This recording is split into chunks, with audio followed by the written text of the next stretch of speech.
주님을 볼 때 나에게 힘주시네. 주님 안에 모든 두려움 사라져 호산나 호산나 구원의 주 하나님 찬양 받으실 주님 호산나 호산나 내 안에 임하셔서 주님의 뜻 이루소서. 소망 중에 소망 드리 마음 담기도 드리소서. 주의 나라 상한 영혼들을 주의 나라 상한 영혼들을 새롭게 주님을 볼 때 나에게 힘주시네. 주님 안에 모든 두려움이 사라집니다. 주님 안에 모든 두려움 사라져 호산나 호산나 구원의 주 하나님 찬양 받으실 주님 호산나 호산나 호산나 내 안에 임하셔서 주님의 뜻 다시 한번 고백하십시다. 호산나 호산나 호산나 호산나 구원의 주 하나님 찬양 받으실 주님 호산나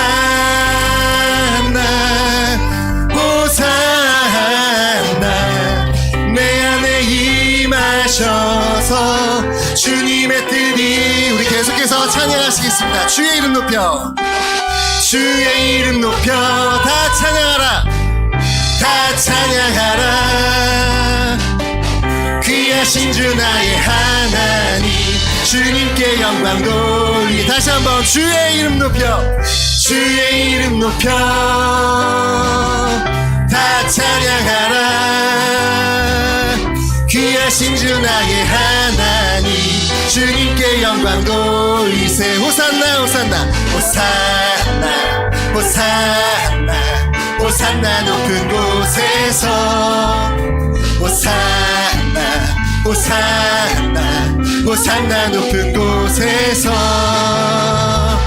주의 이름 높여 다 찬양하라 다 찬양하라 귀하신 주 나의 하나님 주님께 영광 돌리 주의 이름 높여 주의 이름 높여 다 찬양하라 다 찬양하라 귀하신 주 나의 하나님 주님께 영광 돌리세. 우리 같이 하나님께 영광의 박수 올려드리시겠습니다. 아멘.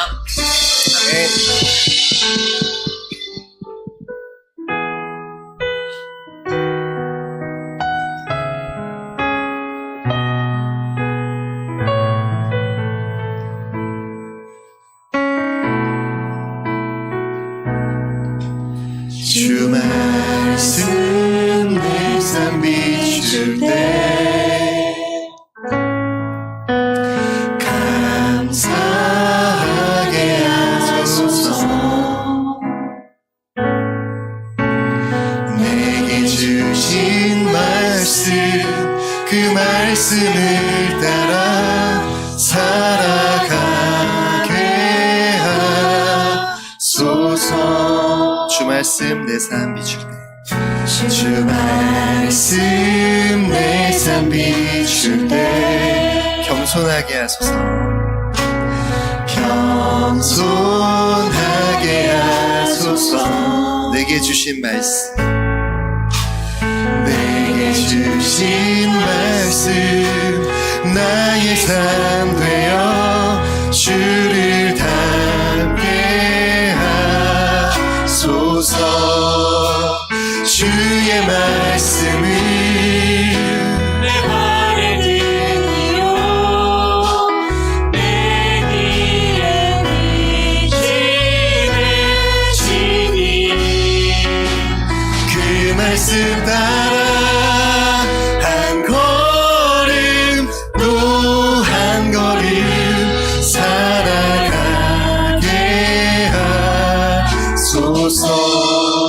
말씀 내 삶 비출 때 주 말씀 내 삶 비출 때 예배하게 하소서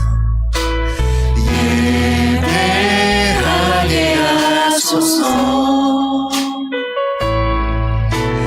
나의 모든 삶 향기로운 제물 되어 예배하게 하소서 주의 말씀은 내 삶의 등이요 내 길의 빛이 되시니 그 말씀 따라 한 걸음 또 한 걸음 살아가게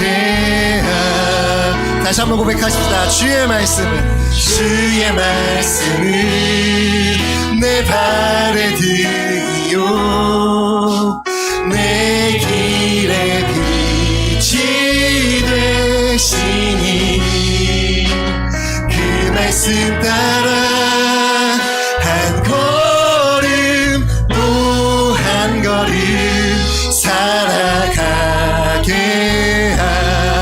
하소서 아멘 깨닫게 하소서 깨닫게 하소서 나를 가르치소서 주 말씀 떠나지 않게 하소서 주님 깨닫게 하소서 깨닫게 하소서 나를 가르치소서 주 말씀 떠나지 않게 하소서 주의 말씀은 내 발의 등이요 내 길의 빛이 되시니 그 말씀 따라 한 걸음 또 한 걸음 살아가게 하 주의 말씀은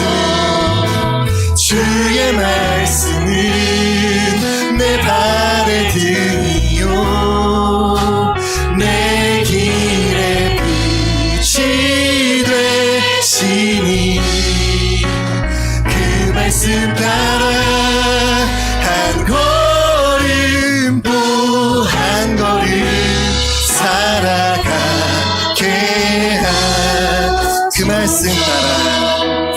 그 말씀 따라 한 걸음 또 한 걸음 살아가게 하소서 주님 이 시간 우리에게 말씀하여 주시옵소서 주의 말씀의 빛으로 우리를 인도하여 주시옵소서 주의 말씀을 내 발의 등으로 삼아 인생을 승리로 나가게 하시고 주를 닮아가는 자 되게 하소서 이 시간 다 같이 기도하시겠습니다. 하나님 아버지 주님의 말씀을 나의 삶의 빛으로 나의 삶의 등불로 삼기 원합니다. 그 빛이 있기에 그 말씀의 등불이 있기에 내가 이 삶을 살아가며 주의 말씀을 나의 등대 삼아 나의 삶을 주께로 달려나갔습니다. 주님 말씀하여 주시옵소서 주님 선포하여 주시옵소서 주님의 능력의 말씀 나의 삶과 임하여서 나의 삶의 변화가 되시고 주님 하나님으로 나아가며 주님을 원하시옵소서 주님이 바라는 삶을 살아가는 자가 되었습니다. 주님 인도하시고 인도하여 주시옵소서 예배의 삶을 살아가며 주님의 하나님의 말씀을 주시옵소서 이것을 지켜내게 하라 주님께 주님의 주님 도와주시고 인도하여 주시옵소서 주님 인도하여 주시옵소서 하나님 우리를 데려주시고 하나님 인도하여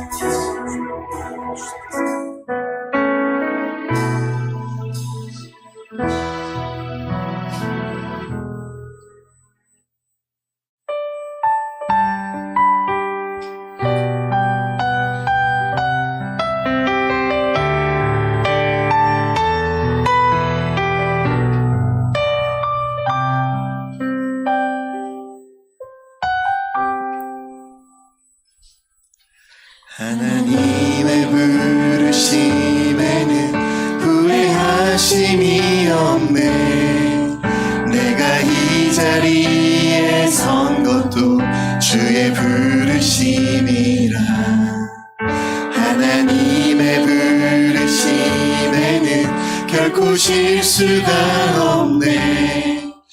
나를 부르신 하나님의 신실한, 다시 한번 고백하십시다. 하나님의 부르심에는, 하나님의 부르심에는 후회하심이 없네.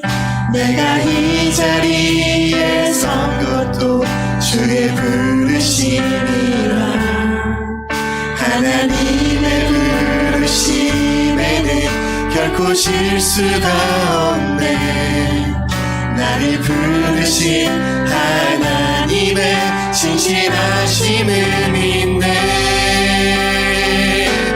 날 부르실 때 내 생각보다 크고 날 향한 계획, 나의 지혜로 증명 못하나 가장 좋은 길로, 가장 완전한 길로 오늘도 날 이끄심인데.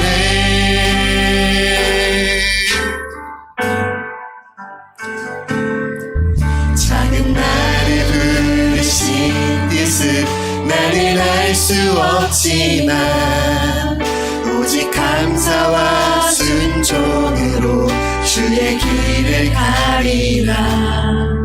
때론 내가 연약해져도 주님 날 도우시니 주의 놀라운 그 계획을 나는 믿으며 살리. 아멘. 날 부르신 뜻, 날 부르신 뜻 내 생각보다 크고 날 향한 계획, 나의 지혜로 증명 못하나 가장 좋은 길로, 가장 완전한 길로 오늘도 날 이끄심이네. 날 부르신 뜻, 날 부르신 뜻 내 생각보다 크고 날 향한 계획, 나의 지혜로 증명 못하나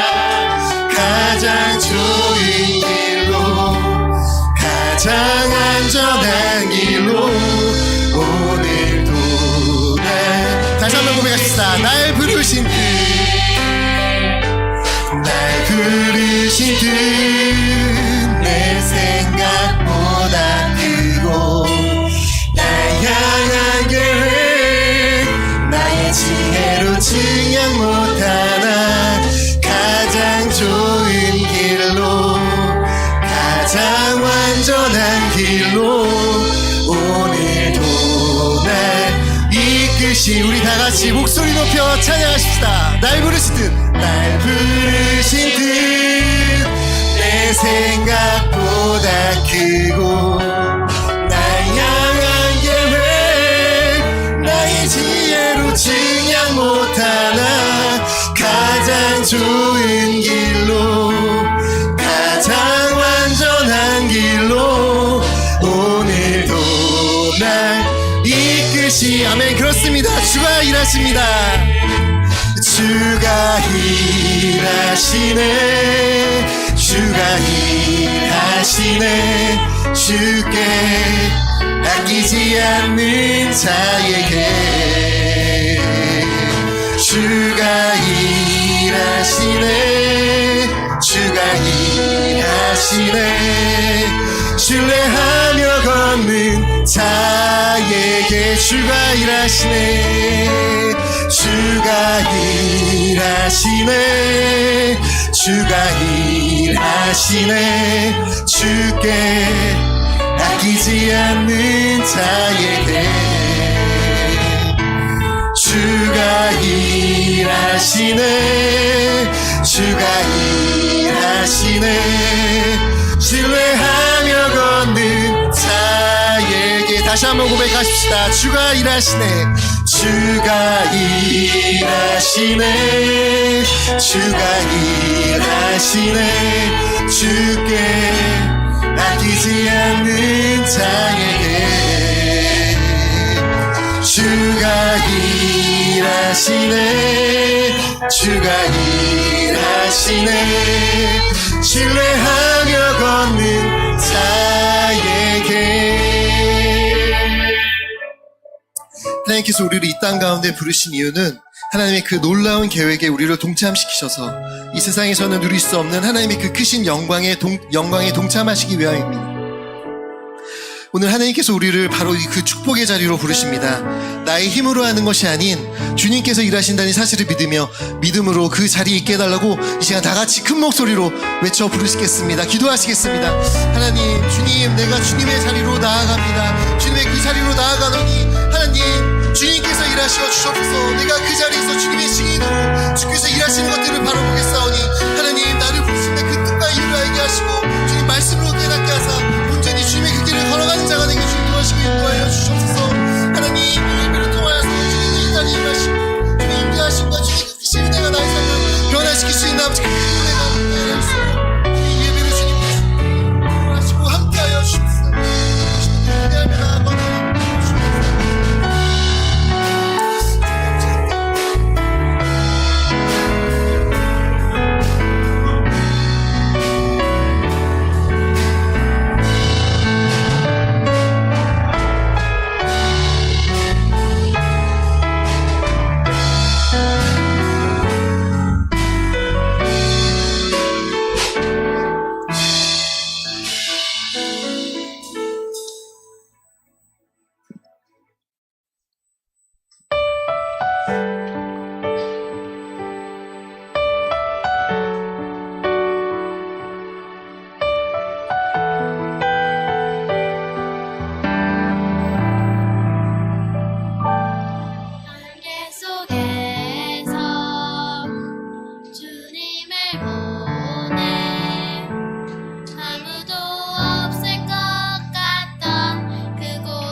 경례.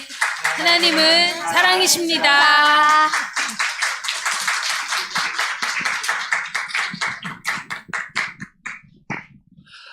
네, 특송 준비해주신 우리 주중다락방 감사하고 또 하나님께 영광 올려드립니다.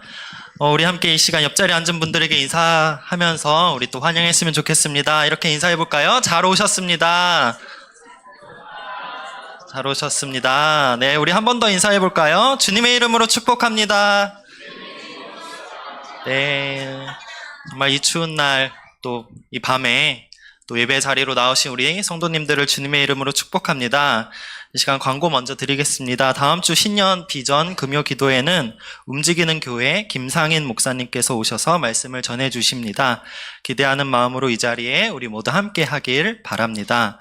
오늘 예배는 다음 세대와 함께 드리고 있습니다. 유초등 청소년 부서 학생들은 본당에서 또 미취학부는 영아부실에서 우리 부모님과 함께 예배 드릴 수 있으면 좋겠습니다. 내일 토요일 새벽 예배는 신년 비전 금요 기도회로 인하여 휴회하니 또 이 점 잘 인지해 주시면 감사하겠습니다. 이 시간 오늘 함께 하나님의 말씀 읽도록 하겠습니다. 오늘 함께 하나님의 말씀 창세기 32장 24절에서부터 30절까지 말씀인데요. 저희 한 절씩 교독하도록 하겠습니다. 제가 먼저 읽겠습니다. 야곱은 홀로 남았더니 어떤 사람이 날이 새도록 야곱과 씨름하다가 자기가 야곱을 이기지 못함을 보고 그가 야곱의 허벅지 관절을 치매 야곱의 허벅지 관절이 그 사람과 씨름할 때에 어긋났더라. 그가 이르되 날이 새려 하니 나로 가게 하라. 야곱이 이르되 당신이 내게 축복하지 아니하면 가게 하지 아니하겠나이다. 그 사람이 그에게 이르되 네 이름이 무엇이냐? 그가 이르되 야곱이니이다. 그가 이르되 내 이름을 다시는 야곱이라 부를 것이 아니요 이스라엘이라 부를 것이니 이는 내가 하나님과 및 사람들과 겨루어 이겼음이니라. 야곱이 청하여 이르되 당신의 이름을 알려주소서. 그 사람이 이르되 어찌하여 내 이름을 묻느냐 하고 거기서 야곱에게 축복한지라. 함께 읽겠습니다. 그러므로 야곱이 그곳 이름을 브니엘이라 하였으니 그가 이르기를 내가 하나님과 대면하여 보았으나 내 생명이 보전되었다 함이더라. 아멘. 오늘은 2025년 신년 비전 금요 기도회 더 콜 나를 부르라 두 번째 시간입니다. 오늘도 귀한 강사분을 모셨는데요. 양떼 커뮤니티 대표로 계신 이요셉 목사님이십니다. 양떼 커뮤니티는 국내외로 소외된 다음 세대와 또 복음 그리고 생계의 나눔을 전하며 사역하고 있는 단체입니다. 그 양떼 커뮤니티에서 양떼가 양아치 떼의 줄임말이라고 하더라고요. 처음에는 재미있는 표현이라 생각을 했어요. 그런데 한 번 더 생각하니까 양아치 떼가 양떼가 된다. 너무 귀한 의미가 담겨 있구나라는 생각을 하게 됐습니다. 이호셉 목사님은 위기 청소년뿐 아니라 또 미혼모, 이주민 다음 세대와 같은 소외된 자리에 빛을 비추는 귀한 사역을 하고 계시는 목사님이십니다. 이 시간 대면이라는 제목으로 말씀 전해주실 때 우리 모두 큰 은혜가 있기를 바랍니다. 우리 사랑의 마음을 담아 박수로 우리 이호셉 목사님 모시도록 하겠습니다.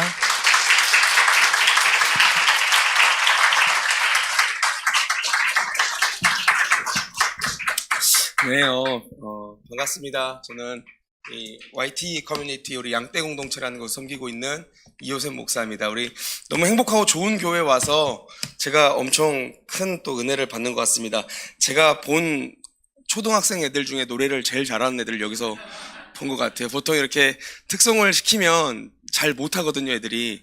어느 교회나 이런 행사들이 있을 때 제가 이렇게 메신저로 가보면 애들을 잘 이렇게 못해요. 그런데 어른들보다 훨씬 잘하는 애들이 여기 제가 본 것 같아서 너무 기쁘고 감사합니다. 저는 말씀해 주셨던 것처럼 우리 YT 커뮤니티라는 곳을 섬기고 있습니다. 저희 YT 커뮤니티는 구약에서 보면은 특별하게 하나님께서 이러한 대상들을 꼭 섬겨라 라고 이야기하는 대상이 나옵니다. 그게 누구냐면 우리가 다 알다시피 고아와 과부와 나그네입니다.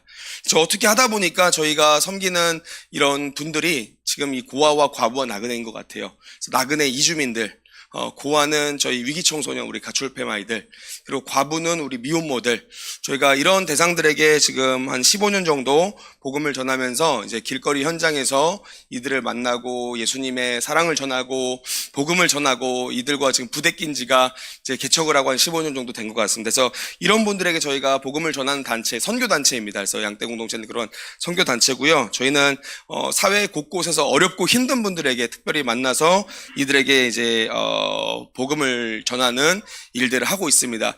저희가 이렇게 사회에서 소외되고 어렵고 힘든 분들을 만나서 사역을 하다 보면 우리들의 삶에서 정말 중요한 영역이 있다라는 것을 제가 현장에서 많이 경험을 하는 것 같습니다. 그것이 뭐냐면 대면입니다. 대면. 우리들의 삶은 여러 사람들을 대면하게 됩니다. 그리고 여러 환경이나 상황을 대면하게 됩니다. 그리고 보통 우리는 이렇게 대면한 이들을 통해서 혹은 대면한 상황이나 환경을 통해서 영향을 받게 되더라는 거죠. 긍정적인 영향이든 부정적인 영향이든 우리는 우리가 대면한 것들로부터 영향을 받게 됩니다. 그래서 우리들의 삶에서 정말 중요한 것 중에 하나가 뭐냐면 무엇을 대면하느냐에 대한 문제인 것 같습니다. 예를 들어보면요, 저는 이제 아무래도 제가 하고 있는 사역이 이런 소외계층 사역을 하다 보니까 제가 가장 많이 가는 곳이 어디냐면 저는 교회보다 소년원을 제일 많이 갑니다. 전국에 있는 소년원들을 다 다니면서 소년원에서 제가 복음 전하고 딱 이제 이 시즌이거든요. 여름, 겨울 시즌에 소년원마다 이제 종교 수련회를 진행을 해요. 그럼 저희가 전국에 있는 소년원들 다니면서 소년원에 가서 이제 복음을 전하는 사역을 하고 있습니다. 소년원을 제가 오랫동안 이렇게 가고 있는데 가다 보면은 소년원이 정말 아주 특이한 곳이에요. 대한민국의 창조적인 인재는 저는 소년원에서 다 본 것 같아요. 애들이 얼마나 똑똑하고 뛰어나냐면 그냥 공부를 열심히 한 그 수준을 뛰어넘어서 어떻게 하면 먹고 사는지를 너무 잘하는 애들, 어떻게 하면은 돈을 잘 버는지를 잘하는 애들, 어떻게 하면은 애들이 없는 환경에서 자기들의 삶을 일구는지를 너무 잘하는 애들이 여기 다 모였더라는 거예요. 제가 이게 여기 서울에 고봉소년원이 있는데 고봉소년원에 갔을 때 한 가지 그 사건들을 경험한 적이 있습니다. 애들이 갔는데 복음을 전하러 갔는데 소년원 자체가 막 분위기가 뒤숭숭한 거예요. 그래서 왜 이렇게 뒤숭숭하냐를 봤더니 선생님들이 애들을 징계방으로 다 이렇게 인양을 해서 보내더라고요. 거기 안에서 잘못하면 징계방을 들어가거든요. 제가 선생님한테 물어봤어요. 선생님 왜 애들을 징계방으로 보내세요? 했더니 선생님이 애들이 술이 먹고 싶은데 술을 안 주니까 급식에 나온 요구르트를 이렇게 모아가지고 식빵이랑 해가지고 발효를 시켜서 술로 먹었다는 거예요. 제가 그 이야기 한 5, 6년 전에 이 사건이었거든요. 그거를 듣고 제가 선생님한테 뭐라고 얘기했냐면 이거는 칭찬해 주셔야 되는 거라고. 누가 이렇게 하겠냐고. 애들이랑 같이 앉아가지고 막 이야기를 나눠보면요, 애들이 너네 여기서 뭐 하고 노냐? 제가 물어보면 애들이 쌤들한테 얘기할 거야, 안 할 거예요? 아니, 안 하지. 목사님 니네 편이잖아. 얘기 안 해. 그럼 뭐라고 얘기하면 저희 고스톱 치고 놀아요, 이렇게 얘기해요. 근데 소년원에 고스톱이 어딨어요? 야, 고스톱이 어딨어 임마? 그러면 여기 있잖아요. 그리고 이렇게 달력을 하나 뜯어가지고 이렇게 펜 하나로 고스톱을 그리기 시작하는데 와, 이 컬러냐 흑백이냐의 차이밖에 안 날 만큼 정교하고 세밀하게 고스톱을 다 그립니다. 그리고 한 번 하고 나서 다 이제 이거 찢어가지고 버리고 또 할 때는 또 그렇게 놀고. 그래서 너무 뛰어난 애들을 많이 만나요. 거기 가면 애들이 인생을 조금 제대로 된 부모님 밑에서 자랐다면 정말 훌륭한 인재들이 여기 많이 와 있겠구나라는 생각이 많이 듭니다. 소년원을 가면서 제가 늘상 듣는 이야기가 두 가지가 있어요. 소년원은 구전처럼 내려오는 이야기가 두 가지가 있습니다. 첫 번째가 뭐냐면요, 전국에 있는 소년원은 한 와이파이를 쓴다는 거예요. 그게 무슨 말이냐면 전국의 소년원들이 다양하게 많이 있는데 전국에 있는 소년원 애들이 지금 이 소년원에 누가 와 있는지 거의 대부분 아는 거예요. 서로가 서로를 자기들끼리 다 압니다. 그래서 서울에 있는 애들이 부산에 있는 애들 알고, 부산에 있는 애들이 광주에 있는 애들 알고, 광주에 있는 애들이 뭐 대구에 있는 애들 알고, 서로가 서로를 막 이렇게 아는 거예요. 누구 있다. 저는 약간 그런 전령처럼 이 여자 소년원 가서 우리 정심여고에 가가지고 설교 끝내고 그 다음 주도 아니죠. 한 3일 정도 있다가 전주 소년원 가서 막 설교를 하면서 야, 목사님, 3일 전에 정심여고에서 설교를 했는데 막 이런 얘기를 하면은 어떤 데가 손을 벌쩍 들어요. 그래서 정심여고에 텔레마케팅반에 누구 있지 않냐고. 네가 걔를 어떻게 알아? 제 여자친구입니다. 그러는. 다시 돌아가시거든 저 누구누구니까 사랑한다고 좀 전해주십시오. 러브레터를 이렇게 쓰고. 그러니까 자기들의 커뮤니티가 있기 때문에 소년원 안에서는 한 와이파이를 쓴다고 할 만큼 다 아는 거죠. 두 번째가 뭐냐면 제가 이 말씀을 드리기 위해서 얘기한 건데, 소년원의 구전처럼 내려오는 두 번째 이야기 중에 하나가 뭐냐면, 소년원은 안 온 애들은 있어도 한 번만 온 애는 없다라는 거예요. 그러니까 안 온 애는 있어도 한 번만 온 애는 없다. 그래서 제가 이 얘기를 듣고 한때 어떻게 했냐면, 소년원 돌아다닐 때마다 제 개인적으로 조사를 해봤었어요. 너 몇 살이냐? 저 16인데요. 15인데요. 15, 16살짜리 애들은 소년원에 한 번만 온 애들이 있습니다. 근데 진짜로 18살 이상으로 올라갔더니 소년원에 한 번만 온 애 찾기가 너무 힘든 거예요. 대부분 두 번, 세 번째예요. 두 번, 세 번째. 왜 그럴까요? 왜? 제가 소년원에서 복음을 전할 때 애들이 복음을 받아들여요. 눈물을 흘리면서 울어요. 전신에 문신 있고 머리 빡빡 믿는 애들이 앉아가지고 복음을 전하고 예수님의 사랑을 나누면 이게 애들이 막 펑펑 울면서 복음을 받아들입니다. 그런데 나가가지고 어떻게 하면 또 사고치고 다시 들어오는 거예요. 왜 그럴까? 제가 한동안 소년원 사역을 열심히 할 때 이것에 대한 딜레마가 너무 많았었던 것 같아요. 왜 그럴까 대체? 소년원에서 만난 예수님은 가짜인가? 아닌데 얘네 분명히 여기서 예수님을 만났는데 왜 삶으로 돌아오면 다시 무너져서 돌아오는 건가? 근데 이게 사실 묘한 구조가 오늘 우리 신앙생활도 마찬가지인 것 같아요. 우리 신앙생활도 우리가 결단을 했어요. 우리가 뭐 나쁜 짓, 막 우리가 현행법상 죄는 짓지 않지만 우리가 신앙 안에서 뭔가 결단을 하고 뭔가 다짐을 하지만 세상에 있다 보면 다시 무너지는 거죠. 다시 무너지는 거예요. 그러니까 이게 사실 묘하게 우리들의 신앙의 바이오리듬과 결을 같이 하는 느낌인 거죠. 왜 그럴까를 제가 가만히 봤더니 무엇에 문제가 나타나냐면, 아이들이 소년원 안에서는 예수님을 만나서 변화됐다고 얘기하고 신학교도 간다고 얘기하고 본인이 뭐 가요 다 끊고 찬양도 부르고요. 자기의 삶을 다시 다짐을 하는데, 소년원을 딱 퇴소하자마자 누가 가장 이 친구들을 먼저 만나냐면 친구들이 먼저 이 친구들을 만나는 거예요. 야, 고생했다. 내가 술 한잔 살게. 그러면서부터 애들의 삶이 다시 반복적으로 무너지기 시작. 그러니까 무엇을 대면하느냐가 어떻게 보면 한 인생을 결정하고 있는 모습을 저는 많이 지켜봅니다. 그러니까 사실 이거는 우리 비단 제가 섬기는 아이들만의 이야기가 아닌 것 같습니다. 우리가 어떤 상황에 대면하느냐, 어떤 인물과 대면하느냐, 혹은 뭐 어떤 환경과 대면하느냐를 통해서 우리는 가치관이 변하기도 하고요. 성품도 바뀌고 삶의 방식도 변합니다. 성숙하고 성장하기도 하고요. 또 다른 어떠한 측면에서는 우리가 어떠한 상황과 인물을 대면해서 우리들의 삶이 심각하게 무너질 수도 있는 것이 대면인 거죠.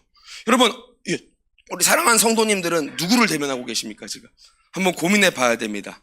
우리가 그렇기 때문에 우리들의 삶에서 정말 반드시 만나야 되는 근본적인 대면이 우리에게 존재합니다. 그분이 누구냐면요, 한 존재에게 있어서 가장 중요한 대면이 무엇이냐면 하나님과의 대면인 것 같아요. 하나님과의 대면. 정말 분명한 사실입니다, 여러분들. 2025년 우리 신년 비전 우리 금요 기도를 함께 모이셨죠. 여러분, 우리 성도님들 너무 잘 오신 것 같아요. 우리가 지금 진짜 정말 진실로 만나야 될 분이 누구냐면 하나님이신 거. 하나님. 다른 어떠한 것들을 막 의지하지 마시고요. 하나님을 지금 의지하고 대면해야, 하나님을 대면해야 우리들의 문제가 해결되고, 하나님을 대면해야 삶도 변하고, 하나님을 대면해야 우리 열매도 맺는 거죠. 왜 그렇습니까? 하나님과의 대면은요, 나를 만드신 분과의 대면인 거예요. 무슨 말이냐? 나의 사용 방법을 가장 잘 하시는 분은 하나님이시라는 거예요. 왜냐면 나를 만드셨으니까. 여러분, 마이크를 제일 사용을 잘하는 분은요, 마이크를 만든 분들이 제일 잘합니다. 여러분, 물병, 이 물컵을 제일 잘 아시는 분은요, 이걸 만든 분들이 제일 잘합니다. 마찬가지로 오늘 나라는 존재도요, 나를 가장 잘 아는 분이 누구냐면 우리 배우자도 아니고요, 자녀도 아니고요, 부모님도 아닙니다. 얘들아, 너네들은 부모님이 니들을 만들지 않았어. 부모님은 그냥 하나님의 허락하에 너희들의 육체를 담을 그릇을 부모님을 통해서 형성시키신 거지, 너희들의 존재를 만든 분이 부모님이 아니야. 누구를 만나야 되냐면 나를 만드신 하나님을 만나야 된다는 거예요. 하나님을 만나면 어떻게 되냐면, 여러분, 우리 다음 세대들이 특별히 여기 있는데요, 다음 세대들, 우리 청년, 청소년 세대의 가장 큰 불안함과 두려움이 뭐예요? 내가 무엇을 해서 먹고 살아야 되는지를 모르는 것에 대한 그 불안함과 두려움이 있습니다. 근데 이거를 누구를 만나야 해결이 되냐면 하나님을 만나야 해결이 돼요. 하나님 만나. 나를 만드신 하나님을 대면해야 됩니다. 내 삶의 목적과 방향을 내가 정할 수는 있어요. 왜냐하면 하나님이 나에게 의지의 자유를 주셨기 때문에 내가 선택할 수 있는 권한을 우리에게 주셨지만, 그런데 내가 무엇을 할 때 가장 빛나고 가장 아름답고 가장 행복할지를 누가 아시냐면 하나님이 아시는 거예요. 그래서 여러분들 다음 세대들은 반드시 하나님을 만나셔요. 하나님을 대면해야 내가 무엇을 할 때 가장 행복하고 빛을 발하는지를 우리가 알 수 있습니다. 더불어 우리 사랑하는 장년 성도님들, 우리가 세상에서 너무 많은 유혹과 고난이 있죠. 근데 이 세상의 유혹과 고난을 이길 수 있는 굳건한 신앙생활을 하기 위해서는 누구를 대면해야 되냐면 하나님을 대면하셔야 됩니다. 왜냐하면은 하나님께서는요, 세상에 그 무엇보다도 더 크신 분이기 때문에 하나님을 대면한 순간 그 어마어마하게 크신 하나님으로 인해서 세상에서 겪는 여러 가지 문제와 아픔은 굉장히 작게 느껴지는 거예요. 이거를 넉넉하게 이길 만한 힘이 하나님을 대면할 때 나옵니다. 현실을 뛰어넘는 믿음은 하나님을 대면할 때 나오는 거예요. 여러분, 회개도 마찬가지입니다. 회개도요, 성경을 보면은 억지로 짜내서 회개를 하지 않아요. 내가 막 잘못한 것들을 회개하십시오 그러면은 막 내가 잘못한 것들을 막 하나하나 생각하면서 막 억지로 짜내는 게 회개가 아니라, 회개는 반드시 하나님을 대면할 때 나오는 현상입니다. 이 존재적인 회개라는 것은요, 여러분들, 하나님을 대면하지 않으면 나오지 못해요. 욥기에 보면 그게 분명하게 나오죠. 우리 욥기 42장 5절에서 6절 말씀 함께 읽어볼까요? 우리 욥기 42장 5절에서 6절 우리 다 같이 한번 읽어볼까요? 자, 우리 다 같이 한번 읽습니다. 시작. 내가 주께 대하여 귀로 듣기만 하였사오나 이제는 눈으로 주를 배움나이다. 그러므로 내가 스스로 거두어드리고 티끌과 제 가운데에서 회개하나이다. 아멘. 여러분, 오늘 이 욥기 42장 5절에서 6절 말씀은 보면은 욥이 지금 회개를 합니다. 근데 여러분, 욥의 회개는요, 우리에게는 정말 의아한 내용인 거예요. 왜냐면 우리가 알다시피 욥은 의로운 자입니다. 그는 회개할 게 없는 사람인 것 같아요. 매우 부유했던 자로 성경이 기록합니다. 그런데 그 많은 재산과 가축과 땅을요, 하루아침에 전부 상실해버립니다. 7명의 아들과 3명의 딸이 한 자리에서 전부 죽어버립니다. 욥의 몸에는요, 악성 종기가 나가지고요, 막 머리부터 발끝까지 막 종기로 뒤덮인 채 고통 속에서 막 질그릇 조각으로 벅벅 긁으면서 몸을 긁으면서 살아가는 존재가 되어져요. 경제적으로나 육체적으로나 가정적으로 욥에게 가장 끔찍한 고통이 지금 임한 거죠. 여기서 끝나지 않습니다. 여러분, 심리적인 고통. 그의 아내는요, 그에게 뭐라고 얘기하냐면 하나님을 저주하고 죽으라고 막 비난하면서 도망가 버립니다. 엄청난 심리적인 고통이 임해요. 우리 남성분들 아시죠?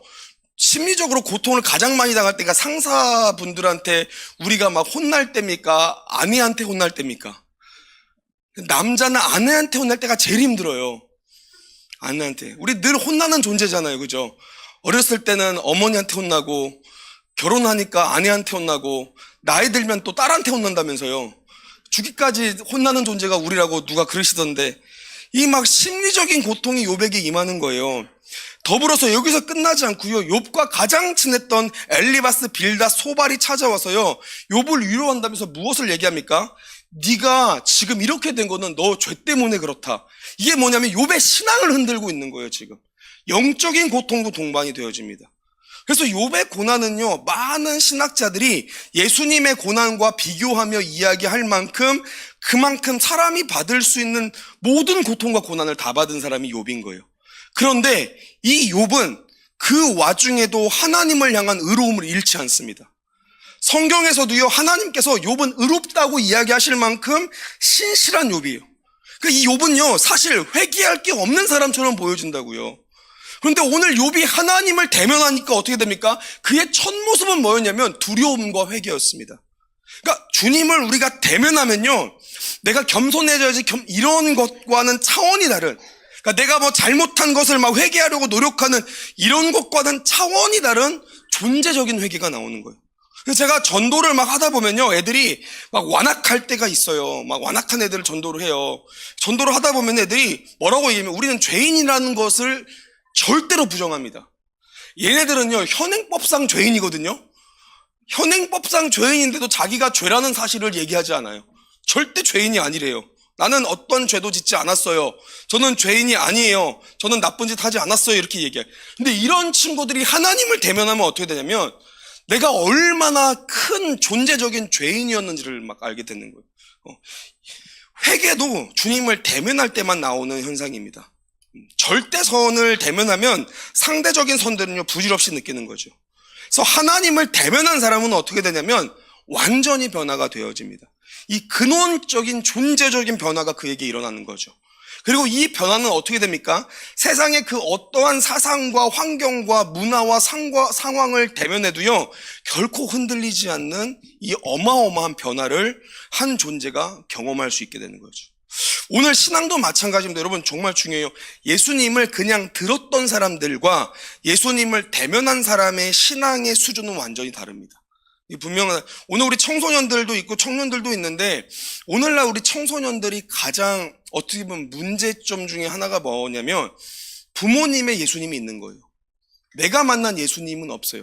그러니까 교회가 아이들에게는요, 우리 부모님 세대는요, 교회를 오는 게 뭐냐면 핍박의 근원 중에 하나였었어요. 내가 교회를 가면 부모님이 싫어하세요. 그런데 그 핍박을 뚫고 교회를 오는 거예요. 우리 아이들은요, 지금 오늘날 세대의 아이들은요, 교회를 안 오면 핍박을 당해요. 나 오늘부터 교회 안 가라고 딱 이야기를 한 순간 부모님들의 용돈이 끊기거나 등짝을 맞거나 하여튼 이게 핍박들을 감당해요. 그러니까 이게 문화로서는 잘 자리매김을 했죠. 그런데 문제가 여기서 뭐가 등장하냐면 들었던 것들 많아요. 예수님이 어떠한 분인 건 들었던 걸 너무 많은데 인격적인 대면이 없는 거예요. 대면이. 인격적인 예수님을 대면하지 않으면요, 어떻게 됩니까? 오랫동안 교회 다니고 설교 듣고 신앙 습관 오랫동안 잡힌 분들은요, 그러니까 예수님을 그냥 오랫동안 들어만 왔던 분들은요, 신앙생활을 하다가 사람도 보이고 환경도 보이고 주변도 보입니다. 근데 여러분, 진짜 예수님을 대면하면요, 오로지 예수님밖에 보이지 않아요. 오로지. 어떠한 상황 속에서도 예수님을 보는 분이 있고요, 상황을 보는 분이 있습니다. 어떠한 문제 속에서도요, 거기에서 예수님을 보는 분이 있고 그 문제를 보는 분이 있습니다. 신앙이 완전히 달라지는 거예요. 그러한 임팩트가 있는 것이 무엇이냐면 주님을 대면한 것이죠. 오늘 말씀의 야곱도 마찬가지입니다. 야곱의 일생을 보면요, 야곱의 라이프 스타일은 한 사건을 기반으로 완전히 달라집니다. 야곱의 모든 일생을 보면요, 물론 이 사건 이후에도 그의 삶에는 여러 시험도 있고 여러 고난도 등장하지만 그것을 대하는 야곱의 태도가 전과 후는 완전히 달라지게 되는데, 그 달라진 명확한 사건이 무엇이었습니까? 하나님과의 대면 사건이었습니다. 야곱은 하나님과의 대면 이전에는요, 어떻게 살아왔죠? 항상 자신의 힘과 노력과 잔꾀로 뭔가를 해결하려고 많이 했습니다. 에서와 원수가 됐던, 형인 에서와 원수가 됐던 사건, 우리가 아시죠? 팥죽 사건도 마찬가지입니다. 장자권을 얻기 위해서 형과 아버지를 막 속이는 거예요. 아주 잔꾀가 좋죠. 외삼촌 라반에게 그렇게 도망을 가서도요, 라반의 집에서 독립적인 재산을 얻기 위해서 라반과 막 협상도 합니다. 자신에게 유리하도록요, 강하고 좋은 가축이 교배할 때는 껍질이 벗겨진 나뭇가지를 세워놓고요, 약한 가축이 교배할 때는 나뭇가지를 세우지 않는, 어떻게 보면 너무 미신적이고도 아주 교묘한 방법으로 장꾀를 부렸던 인물이 야곱입니다. 그리고 절체절명인 상황, 오늘 본문 말씀의 상황이죠. 원수가 돼서 400여 명의 군사를 대동해서 야곱을 찾아오는 에서에게 야곱은 지금 엄청난 두려움에 사로잡힙니다. 그래서 어떻게 합니까? 형의 눈치를 계속 보는 거예요. 형의 마음을 누그러뜨리기 위해서 가족과 재산을 두 그룹으로 나누어서 여러 번에 걸쳐서 형에게 선물이라고 보내는 그 장면. 이건 철저하게 야곱이라는 인물이 어떤 사람인지를 우리가 알 수 있는 거죠. 정말 야곱은 자신의 장꾀로 삶을 살아왔습니다. 닥쳐진 많은 일들 속에서 눈속임수와 본인의 힘으로 이거를 해결하려고 했던 아주 어떻게 보면 야비하고 인간적인 사람이었다는 것을 우리가 알 수 있는 거죠. 그 본문이 어디에 있습니까? 창세기 32장 20절에 있습니다. 우리 한번 읽어볼까요? 창세기 32장 20절 시작. 또 너희는 말하기를 주의 종 야곱이 우리 뒤에 있다 하라 하니, 이는 야곱이 말하기를 내가 내 앞에 보내는 예물로 형의 감정을 푼 후에 대면하면 형이 혹시 나를 받아주리라 함이었더라. 아멘. 야곱이 하나님과 대면하기 이전에 그의 태도는 잔꾀를 부리는 거고 눈속임을 하는 거고 자신의 힘으로 문제를 해결하려고 하는 모습이었습니다. 그렇게 하다 보니까 어떻게 됩니까, 여러분들? 그의 삶은요, 항상 사람을 대면하는 삶이었다라는 거예요. 야곱이 말하기를 내가 내 앞에 보내는 예물로 형의 감정을 푼 후에 대면하면 형이 혹시 나를 받아주리라 함이었더라. 여러분, 여기서 중요하게 우리가 알 수 있는 사실이 있습니다. 우리들의 삶도 마찬가지예요. 우리가 하나님을 대면하며 살지 않으면요, 우리는 결국에 사람을 자꾸 대면하려고 하려는 욕구가 나옵니다. 사람의 눈치가 보이는 거예요. 사람의 인정에 목매이게 됩니다. 사람의 어떠함에 자꾸 맞추기 위해서 우리가 노력하게 됩니다. 그리고 이렇게 사람을 대면하며 살아가게 되면요, 우리들의 삶도 야곱처럼 야비함도 나오고 속임수도 나오고 그로부터 나오는 여러 가지 이해의 관계와 갈등과 복잡한 여러 상황들로 가득 차게 돼서 우리들의 삶이 두려움과 불안함이 임하게 됩니다. 그런데 이렇게 자신의 지금 치기로 삶을 살아왔던 야곱이 오늘 하나님을 대면합니다.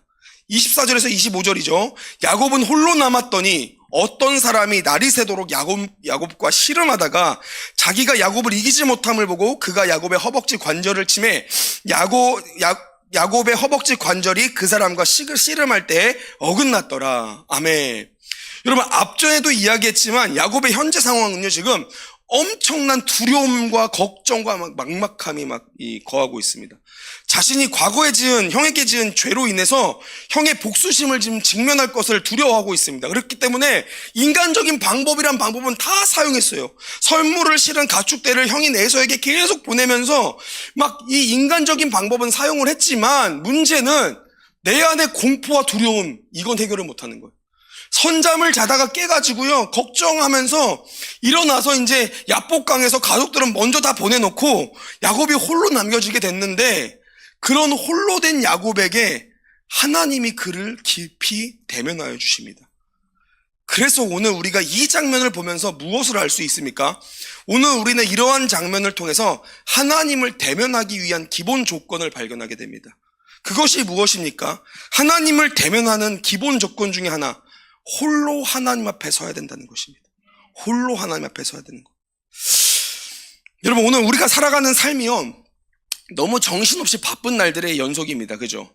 현대사회일수록 도시 문명이 이렇게 발달할수록 우리가 너무 많은 이들을 만나게 되고 내가 의식하든 의식하지 못하든 수많은 정보와 수많은 환경과 사건을 우리는 경험하며 살아가게 됩니다. 그래서 오늘날 특히 우리 성도님들 삶이 그래요. 신앙생활을 왜 못하십니까? 우리 성도님들. 여러분, 우리 성도님들이 신앙생활을 못하는 이유가 뭐냐면요, 하나님이 싫어서가 아니라 바빠서 못합니다. 대부분 바빠서 못해요. 그렇잖아요. 바빠서 기도 못하는 거예요. 바빠서 말씀 못 읽습니다.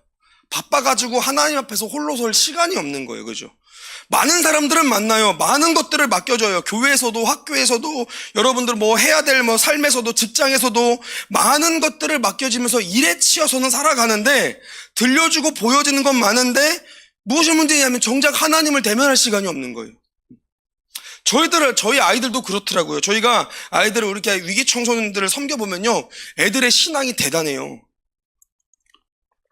애들이 진짜 코로나 때 저희가 얼마나 힘들었냐면요, 코로나 극심할 때 애들이 저희가 크게 몇 번 터진 게 있었어요. 하나가 그 이태원에서 게이바에서 일했던 애 중에 하나가 저희 또 아이였었어요.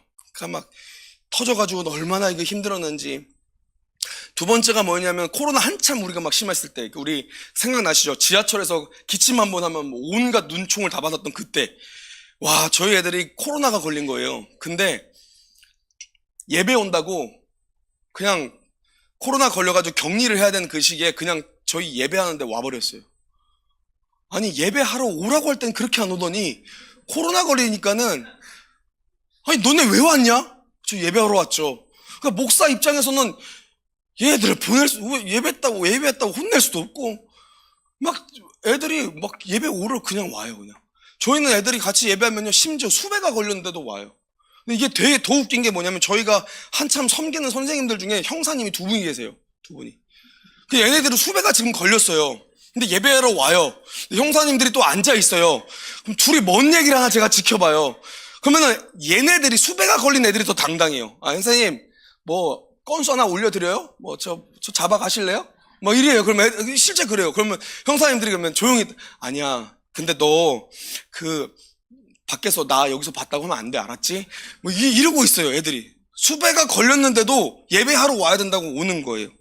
그러니까 뭐 그 약간 그 이사야서에 보면 사자와 어린 양이 뛰어노는 약간 그런 모습이 형성이 되죠. 애들이 예배를 안 빠지고 오던 애들이 언제 예배를 빠지는지 아세요? 애들이 아르바이트를 구하면 예배를 빠져요. 예배에 이렇게 막 수배가 걸렸는데도 오는 애들이 아르바이트가 딱 생기면 알바를 딱 구하면 예배에 빠지기 시작해요. 제가 그거 보면서 무엇을 느꼈냐면 현대사회의 신앙생활의 가장 큰 적이 뭘까? 그거는 바쁜 거다로 정의를 내렸습니다. 현대 크리스천들이요, 세상의 여러 많은 소음과 바쁨 속에서 하나님과의 시간을 의도적으로 만들어야 된다는 거예요. 이거 정말 중요합니다, 여러분들. 야곱처럼요, 우리도 하나님 앞에 모든 것을 다 내려놓고요, 하나님을 대면할 준비를 하고요, 주님 앞에서 홀로 서는 시간이 반드시 있어야 된다는 거죠. 이게 여러분들 지금 우리들의 신앙을 다시 일으켜 세울 수 있는 첫 번째 키워드입니다. 홀로 하나님 앞에 서는 시간을 만드는 거예요, 여러분. 너무 중요해요. 오늘날 우리가 뭐가 가장 익숙하냐면요, 우리는요, 우리들의 힘을 의지하는 게 너무 익숙합니다. 우리가 열심히 노력해서 얻어지는 것에 너무 익숙한 사회를 살고 있어요. 공부 못해, 공부 열심히 해. 그래서 성적 올라가는 걸 경험해 봤습니다. 열심히 노력해서 돈 버는 거 경험해 봤어요. 내가 최선을 다하면 무언가를 얻어가는 것에 너무 익숙한 사회가 오늘날의 사회인 거예요. 그러다 보니까 어떻게 하냐면 신앙생활을, 하나님을 뺀 채 신앙생활을, 내가 열심히 그냥 뭔가를 하면 신앙생활이 올라갈 거라는 어떤 착각을 많이 한다는 거예요. 그러니까 이러한 분들의 신앙생활의 패턴이 어떻게 됩니까? 떠돌이가 되어집니다. 떠돌이가. 이곳저곳 찾아서 떠돌아다니는 거예요. 어느 교회가 요즘 뜨고 있더라, 그럼 그 교회 막 가보는 거예요. 어느 목사님 설교가 요즘 뜨더라, 그러면은 막 거기에만 가보는 거예요. 은혜는 자꾸 갈망하는데 눈은 자꾸 SNS로 가는 거죠. 경건하게 산다고 얘기하면서 자꾸 누굴 봅니까? 기독교 인플루언서들의 삶을 보는 거예요. 어떤 뭐 신앙인들을 만나는 자리는 많이 가요. 교회도 막 여기저기 찾아서 돌아가는데, 은혜를 찾아가는데, 문제가 뭐냐면 그러한 모든 행위 중에서 정작 가장 중요한 것을 놓치고 있는데, 그것이 무엇이냐면 홀로 하나님을 대면하는 시간이 없다라는 거예요. 홀로 하나님을 대면하지 못하면요, 어떤 자리에서 얼만큼 큰 은혜를 받는다고 하더라도요, 그걸 유지할 길이 없습니다. 하나님의 깊고 세밀한 그 음성도 들을 길이 없어요. 그래서 여러분, 예수님도요, 기적과 이적들을 그렇게 많이 행하시고도요, 그 후에는 어떻게 하셨습니까? 항상 홀로 기도하셨습니다. 홀로. 십자가의 그 막중하고 중요한 고통의 사명 앞에서도요, 예수님은 홀로 기도를 하러 가셨어요. 성자 하나님이신 예수님조차도요, 홀로 하나님을 대면하는 시간을 가지셨더라는 거예요. 마태복음 14장 23절이죠. 우리 다 같이 한번 읽어보겠습니다. 다 같이 한번 읽습니다. 시작. 무리를 보내신 후에 기도하러 따로 산에 올라가시니라. 저물매 거기 혼자 계시더니. 아멘. 여러분, 예수님도요, 홀로 하나님을 대면하는 시간이 있으셨습니다. 이 시간에 예수님은요, 무리가 필요하지 않아요. 심지어 그 사랑했던 제자들도 중요하지 않습니다. 지금 내게 주어진 막중하고 많은 사명감과 책임도 다 벗어버리시고요, 존재적으로 홀로 하나님을 대면하셨다는, 홀로 하나님. 마찬가지입니다, 여러분들. 오늘 우리도요, 하나님을 대면하기 위해서는요, 삶에서 홀로 하나님께 나아가는 시간이 반드시 필요합니다. 여러분, 이렇게 다 같이 모여서 예배하고 말씀 듣는 거 너무 중요합니다. 이거를 하지 말자고 얘기하는 게 절대 아니에요. 여러분, 모이기에 힘쓰셔야 됩니다. 그런데 그만큼 여러분들 정말 중요한 게 뭐냐면, 하나님과 나 사이에 그 어떠한 모든 것들도 다 떼어놓고요, 사명감, 책임감, 동역자, 친구, 연인, 어떠한 상황과 뭐 사건, 심지어 가족도 다 떼어놓고요, 주님을 독대하는 그 시간이 우리들의 삶에 반드시 있어야 된다는 거예요. 주님을 그렇게 대면할 때에야만 우리들의 삶에서 뭐가 해결되냐면, 여러분, 두려움이 해결됩니다. 두려움이. 주님을 대면하지 않으면요, 우리들의 삶에 두려움을 해결할 방법이 없어요. 하나님을 대면할 때 우리들의 삶에서 염려와 걱정이 사라지게 돼 있는 거예요. 원래 그렇잖아요, 여러분들. 애기들이, 우리 조그마한 애기들이요, 부모님만 보면 어떻게 됩니까? 힘을 얻어요. 부모님만 보면 이게 두려움이 사라져요. 이 오늘 우리들의 신앙도 마찬가지. 하나님을 우리가 대면해야 어떻게 되냐면 우리들의 삶에서 두려움이 사라지는 거예요. 저는 그 어렸을 때 좀 이렇게 간증을 좀 하나 하겠습니다. 저는 어렸을 때 아주 촌에서 자랐어요. 그렇게 안 보이시죠? 굉장히 도시적으로 생겼죠, 제가. 아닌가요? 저는 사실은 서울에 살고 있는데 서울이 너무 싫어요. 여기 용인도 너무 싫어요. 너무 여긴 도시예요, 저한테.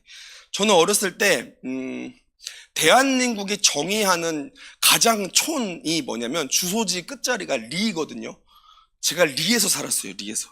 아직까지 기억해요. 충남 부여군 세도면 반주원 리라고요. 그 리 꼴짝이 산. 그래서 저희가 이렇게 제가 서울에 올라왔더니 경기도 근처에도 리가 있더라고요. 근데 무슨 놈의 리에 스타벅스가 있어요. 난 그거 보고 경악을 했어요. 아, 이거는 하나님의 창조 질서에 완벽하게 어긋날 리다. 무슨 롯데마트가 무슨 리에 있어. 그건 말도 안 되는 거예요. 제가 살았던 곳은요, 사람이 딱 99명 살았었어요. 저희가 마을이. 저희는 마을에서도요, 차를 타고 한 40분 산을 타고 들어가야 되는. 완전 있고. 왜 그러냐면 저희 부모님이 목사님이신데 기도원을 하신다고 그렇게 갑자기 잘하시던 목회 내려놓으시더니 주님이 우리를 기도원으로 인도하셨다 그러더니 저희를 거기로 이제 아예 그 촌구석으로 저희를 데리고 가요. 하루에 마을에 버스가 2대 왔었어요. 아침 8시, 저녁 6시인가? 완전 촌에서 살았던 거예요. 근데 또 저희가 있었던 기도원은 어떤 기도원이냐면, 여러분 기도원들 중에 가장 흉악하고 나쁜 기도원이 어떤 기도원인지 아세요? 금식 기도원이라고. 하루에 예배는 11번 때려 하는데 밥을 안 줘. 저희가 그런 흉악한 기도원이었어요. 금식 기도원. 저희는 그 금식 기도원 하면서 주위에 누가 가장 많이 오셨냐면 귀신 들린 분들이 제일 많이 오셨거든요. 여러분 귀신 들린 분들 본 적 있으세요? 요즘 없죠. 요즘 어떤 선교사님이 그렇게 얘기하시더라고요. 요즘은 성령님도 활동 안 하고 귀신도 활동 안 한다고. 요즘 사람이 너무 악해서 귀신들이 옆에서 말린다고 하더라고요. 야, 너 그렇게, 야, 여기까지 가면 안 돼. 이렇게 말린다고 하는데. 어쨌든, 근데 저희가 또 어렸을 때 제가 있었던데, 학교도 저는 국민학교 나왔는데, 국민학교가 분교였거든요. 학생 수가 없어요. 전 전교 12등을 늘 했거든요. 12명 안에 있었으니까 12등 안에서 늘 놀았어요, 전. 그런 산골짜기에 들어가가지고 그냥, 사람은 이상한 사람들밖에 안 모여요. 기도하다 보니까 귀신 들린 사람만 다 모이잖아요. 정신 다 이상한 사람들만 보지. 제가 보는 정상적인 생명체는 너구리와 고라니와 멧돼지밖에 없지. 그런 데서 저희 이 초등학교 시절을, 국민학교 시절 보냈죠, 저는. 여기서 진짜 귀신 들린 사람들이 오면요, 와. 저는 그런 분들 별로 안 무서워요. 저 귀신 이런 거 되게 안 무서워요. 그럼 저는 너무 많이 경험을 했기 때문에 공포 영화 이런 거 전 제 돈 주고 안 봐요. 재미가 없어요. 저는 굳건히 알고 있죠. 여러분 인생에서 가장 무서운 사람은 누구다? 와이프다. 제일 무서워. 하나님 말고 이제 우리 아내 너무 무섭죠. 근데 제가 이게 귀신 들린 분들을 많이 대면하면서 귀신 들린 사람들이 와가지고 발작하는 것도 보고 이렇게 하는데 이런 분들에 대한 공포가 없다고 제 삶에서 트라우마 같은 사건 하나 경험한 적이 있었습니다. 그게 언제냐면 제가 초등학교 4학년 때였던 것 같아요. 딱 기억이 나는 정확한 시기가 4학년 때인데 저희 집이 어떤 구조냐면 이렇게 우리 예배당 같이 큰 지금 이런 공간에 방이 여러 개가 있어요. 방이 짜장짜장 방이 여러 개가 있고 거기에 이제 귀신 들린 분들이 오시면 같이 사는 거예요. 그분들 방에서 따로. 그리고 여기에서 이제 복도가 조금 지나가면은 복도가 지나고 저희 어머니 아버지가 계시는 방 그런 데 이렇게 같이 살았습니다. 그래서 처음에 아침에는 이분들이 무섭지 않아요. 왜냐면 해 뜨면은 이렇게 본인들이 혼잣말도 하시고 이렇게 하는데 그게 그냥 저는 그렇게 무섭지가 않더라고요. 이분들은 남을 해하지는 않거든요. 본인들이 스스로 고통당하지 남을 해하지는 않아요. 저희가 섬기는 지금 애들은 남을 해하는 애들이잖아요. 그러니까 어떻게 보면 얘네들이 더 나쁜 것 같아, 내가 볼 때. 이 귀신 들린 분들은 남을 해하거나 하지 않아요. 근데 어느 날 제가 자세하게 기억이 안 나는데 새벽 한 2시쯤인가 3시쯤에 이렇게 자다가 이렇게 화장실을 가고 싶어가지고 화장실을 갈까 말까 하다가 화장실을 더 이상 못 참겠다고 일어났었어요. 일어나고 제 방문을 딱 여는데 제 맞은편 방문에 있었던 귀신 들린 아줌마가 같이 방문을 딱 열고 나오는 거예요. 근데 방문을 딱 열고 눈을 탁 마주쳤는데 이 아줌마 새벽에 보니까 눈에 이 한기가 있는 거예요. 한기가. 너무 무서운 거예요. 이 아줌마 원래 그런 아줌마 아닌데 문을 탁 열고 이 아줌마를 봤는데 이 아줌마가 저랑 눈이 탁 마주치니까 갑자기 씩 웃더니 으아! 하고 소리를 지르기 시작해요. 발작을 하시는 거예요. 막 으아 하고 거품으면서 발작을 하시는 거예요. 와, 제가 그 장면을 보는데 이걸 어떻게 해야 되지 막 고민을 하는 거예요.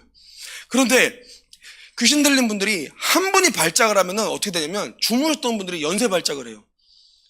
4-5 분들이 같이 계셨는데 그때 주무셨던 분들이 이분의 발작 소리에 깨셔가지고요, 무당하셨던 할머니 막 펑펑 뛰면서 막 오지, 할아버지 막 엉엉 울고 계시지, 아줌마 땅바닥 기고 계시지. 와, 한 5분도 안 되는 사이에 집이 전쟁터가 된 거예요. 전쟁터가. 그 장면을 제가 초등학교 4학년짜리 애가 그걸 새벽에 목도를 하는데 제가 뭐를 느꼈냐면, 이거 문을 빨리 닫고 방문을 잠궈라 라는 생각은 하는데, 문제는 몸이 어니까 이게 되질 않아요. 몸이 어니까. 저 그걸 경험을 했어요. 제 트라우마 같은 사건이. 이거를 보면서 내가 말도 못하고 하고 있는데 복도 끝에 저희 아버지가 그걸 들으시고 일어난 거예요. 그러면서 요셉아 하면서 막 오시는 거예요. 뛰어오시는 거예요. 요셉아 하면서 달려오시면서 막 이분들을 막 이제 막 얘기하시는 거죠. 조용히 해, 시끄러워, 다 들어가, 조용히 해, 막 소리를 지르시는 거예요. 말을 들을까요, 안 들을까요? 안 들어요. 왜냐면 저희 아버지는요, 철저하게 이성주의자셨어요. 돌아가시기 전까지 귀신 들린 분을 한 번도 귀신 들렸다고 표현하지 않으시고요, 정신질환자 이렇게 표현을 하셨어요. 저희 어머니는 목사님이셔가지고요, 어머니가 기도를 하셨거든요. 어머니 앞에서는 발작을 한 번도 일어난 적이 없어요.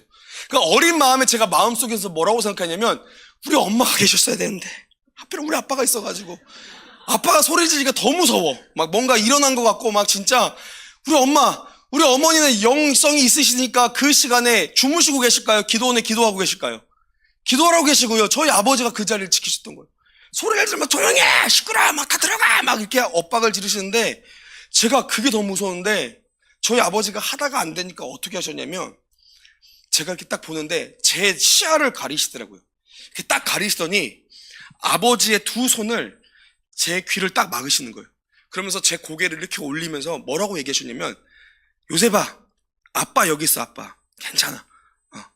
눈과 눈을 마주치시면서, 아빠 여기 있다잉. 괜찮아, 우리 요셉이. 아빠 여기 있어. 괜찮아. 무서워하지 마. 아빠 여기 있어. 근데 제가 신기한 경험을 했어요. 뒤에서 난장판이에요, 지금도. 근데 그 소리가 다 줄어들더니 무슨 소리만 들리냐면 아버지의 그윽한 음성만 들리는 거예요. 아버지의 따뜻한 시선, 따뜻한 체온만 느껴지는 거예요. 마음의 두려움이 다 사라지는 걸 느끼는 거예요. 그리고 제가 시간이 지났어요. 그분들 막 발작하시다가 다 들어가서 주무셨어요. 뭐 큰일도 없었고, 그냥 막 하시다가 지치시니까 본인들 다 들어가서도 주무셨고, 뭐 그 사건은 특별한 사건으로 여겨지지 않았는데, 제가 아버지가 돌아가시고 나서 가장 보고 싶은 우리 아버지의 모습이 뭐냐면 그 모습이에요. 제 너무 제 트라우마였던 사건을 아버지가 그 얼굴이 너무 큰 추억으로 바꾸게 된 계기. 근데 여러분, 제가 이걸 왜 말씀을 드리냐면, 신앙생활도 이와 마찬가지예요. 우리는 어떻게 생각하냐면, 우리가 무서운 사건과 두려운 환경들이 만났을 때 하나님 이거 없애주세요. 이게 빡 없애지고 다 막 끝나고 막 싹 사라지는 걸 우리도 원하는데, 진짜 신앙의 기품을 가지고 있는 분들은 어떤지 아세요? 기도하면서 주님을 보는 거예요. 그러면 상황과 문제가 보여지지 않아요. 주님을 대면하는 거예요. 그러면 두려움이 사라지는 거예요. 그래서 여러분, 우리들의 인생에서 정말 중요한 게 뭐냐면 주님을 대면하는 거예요. 주님을 대면하는 거예요. 우리들의 삶에서 한 조각이라도 떼어서 우리가 주님을 대면하지 않으면 우리들의 삶은요, 심각한 두려움과 유혹이 찾아오게 됩니다. 그래서 여러분, 우리들의 삶을 일으키는 이 신년에 2025년에 여러분들 다짐할 거 많으시잖아요. 뭐 우리가 월급을 올리자, 뭐 승진을 하자, 또 뭐 우리 성도님들은 뭐 항상 늘 이때 하는 다짐, 살 빼자, 뭐 늘 무산됐던 많은 이러한 이 다짐들 속에서 우리가 가장 먼저 해야 되는 다짐이 뭐냐면요, 주님을 대면하는 시간을 만드는 거예요. 주님을 대면하는 시간. 하나님을 홀로 대면해야 됩니다, 여러분들. 사람과 상황에 흔들리지 않으려면요, 두려움 없이 나가려면요, 하나님을 대면하는 거예요. 그리고 이렇게 하나님을 홀로 대면하면요, 주님이 우리에게 무엇을 요구하십니까? 여러분, 하나님을 대면한 분들은 다 알고 있습니다. 주님이 나에게 씨름을 거신다는 걸 알고 있습니다. 24절에서 25절 말씀 오늘 본문 함께 읽어보도록 하겠습니다. 우리 다 같이 한번 읽어보겠습니다. 본문 24절, 25절 함께 읽습니다. 시작. 야곱은 홀로 남았더니 어떤 사람이 날이 새도록 야곱과 씨름하다가 자기가 야곱을 이기지 못함을 보고 그가 야곱의 허벅지 관절을 치매 야곱의 허벅지 관절이 그 사람과 씨름할 때에 어긋났더라. 자, 여러분 보세요, 여러분들.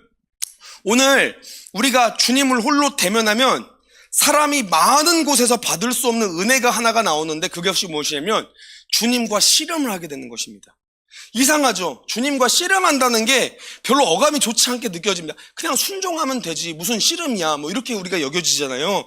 이 씨름을 한다는 건 뭐냐면 원어적으로 예아베크라고 얘기합니다. 이건 뭐냐면 먼지를 일으킨 만큼 단단히 붙잡아서 막 구르고 몸을 부딪히면서 벌이는 격렬한 몸싸움을 의미합니다.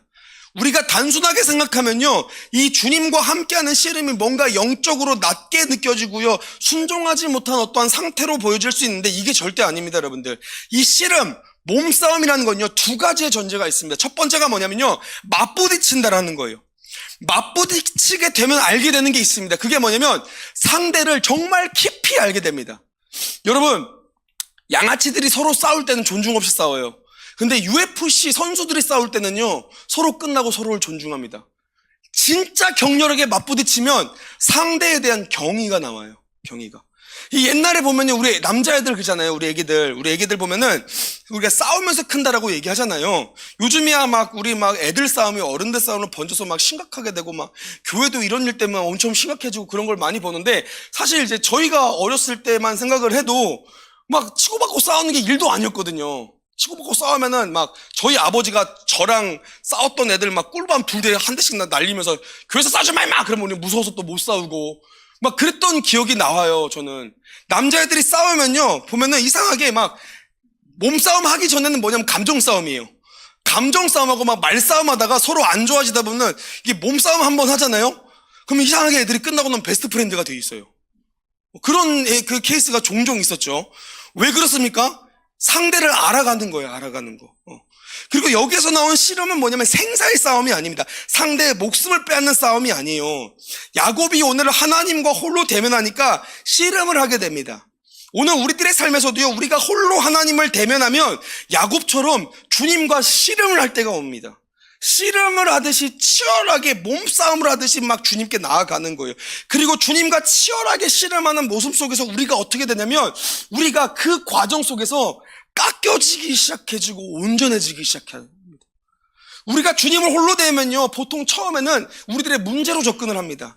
우리 문제로 주님을 찾아요. 내 여러 상황과 문제를 가지고 하나님 앞에 갔는데 막상 하나님을 홀로 대하니 문제는 사라지기 시작해요. 내 육적인 소욕과 욕심과 내 자아와 악한 모습들이 드러나는 거예요. 그러면 이제 씨름이 시작되어지는 거예요. 깎이고 깎여집니다. 주님을 더 알게 되고요, 내가 깎여지게 되고요, 주님의 거룩하심과 성결하심 앞에서 내 죄가 드러나고요, 주님이 우리를 다루시면서 깎으시는 거예요. 나의 뜻이 그렇게 깎여지고 꺾여져서 하나님의 뜻이 내게 남겨지는 거. 그리고 그렇게 주님의 거룩하심과 그 주인 되심 앞에서 완전하게 굴복된 야곱의 모형이 무엇입니까? 오늘 환도뼈가 꺾인 모습입니다.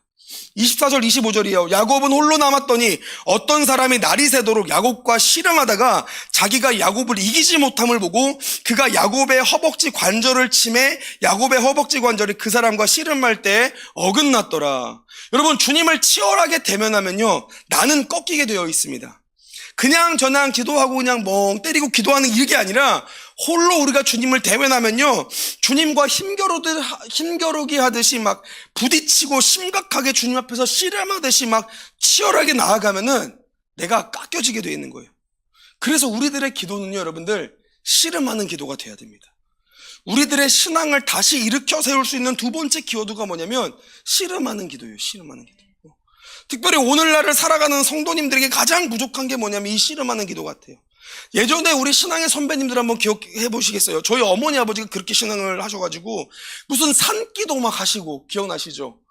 산기도 하시면서 이분들의 가장 큰 자랑이 뭔지 아세요? 산기도 끝나고 들으면은 나무를 몇 뿌리 뽑았냐 이런 걸로 얘기하시는 거예요. 이 나무로 이게 자꾸 막 기도하시면서 막 씨름하시다가 막 나무를 붓고죠. 42일 기도를 몇 번 하셨나 막 이런 거. 그러니까 뭐냐면 하나님과 씨름하는 기도를 그만큼 많이 하셨던 거예요. 문제가 생기면 문제를 어떻게 해결할지 회의는 많이 하고 고민은 많이 하는데 주님과 씨름하지는 않는 거예요.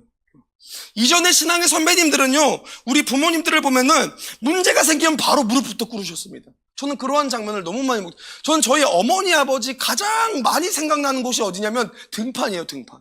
자다가 일어나면요 우리 어머니 아버지 무릎 꿇고 기도하고 계셨어요. 늘 등판만 생각이 나요. 등판만. 그렇게 앉아가지고 기도하시고 뭐가 좀 생기면 일어나서 기도하시고 어려움 생기면 삶에서 마찰 나오면 일단 무릎도 꿇으시면서 주님과 씨름했던 그 모습. 그래서 그 시대에는 신앙의 야성이 살아있었어요. 오늘날은 신앙의 야성이 너무 중요해요. 우리 사랑하는 다음 세대도 마찬가지입니다. 우리가 너무 어린 친구들이라 하나님과 씨름하는 게 무엇인지 모르겠지만 존재적으로는 알 수 있어요. 여러분들 나이 때 주님이 만나실 수 있어요. 만날 수 있어요, 여러분들 우리 사랑하는 어린이들, 여러분들 같이 어린 나이에 여러분들이 존재적으로 깊이 각인된 그 주님을 대면할 수 있습니다, 여러분들. 여러분 정말이에요, 여러분들. 그때 여러분들 때 주님을 만나서 주께서 여러분들의 성장 과정에 전부 다 개입하시면 여러분들이 세상을 살릴 수 있는 하나님의 일꾼이 되는 거예요. 저는 이게 우리한테 너무 필요한, 평생 우리 청소년들, 청년들도 마찬가지고요. 여러분들이 평생 청소년, 청년, 아동이 아니에요. 이건 삶의 단계잖아요. 우리 어른들도요, 청소년, 청년, 아동일 때 있었잖아요. 그죠? 거울을 보면 주름이 많이 늘어가고, 그죠? 근데 생각해보면 우리들의 생각에는 나도 청소년일 때가 있었는데, 나도 아동일 때가 있었는데, 그잖아요.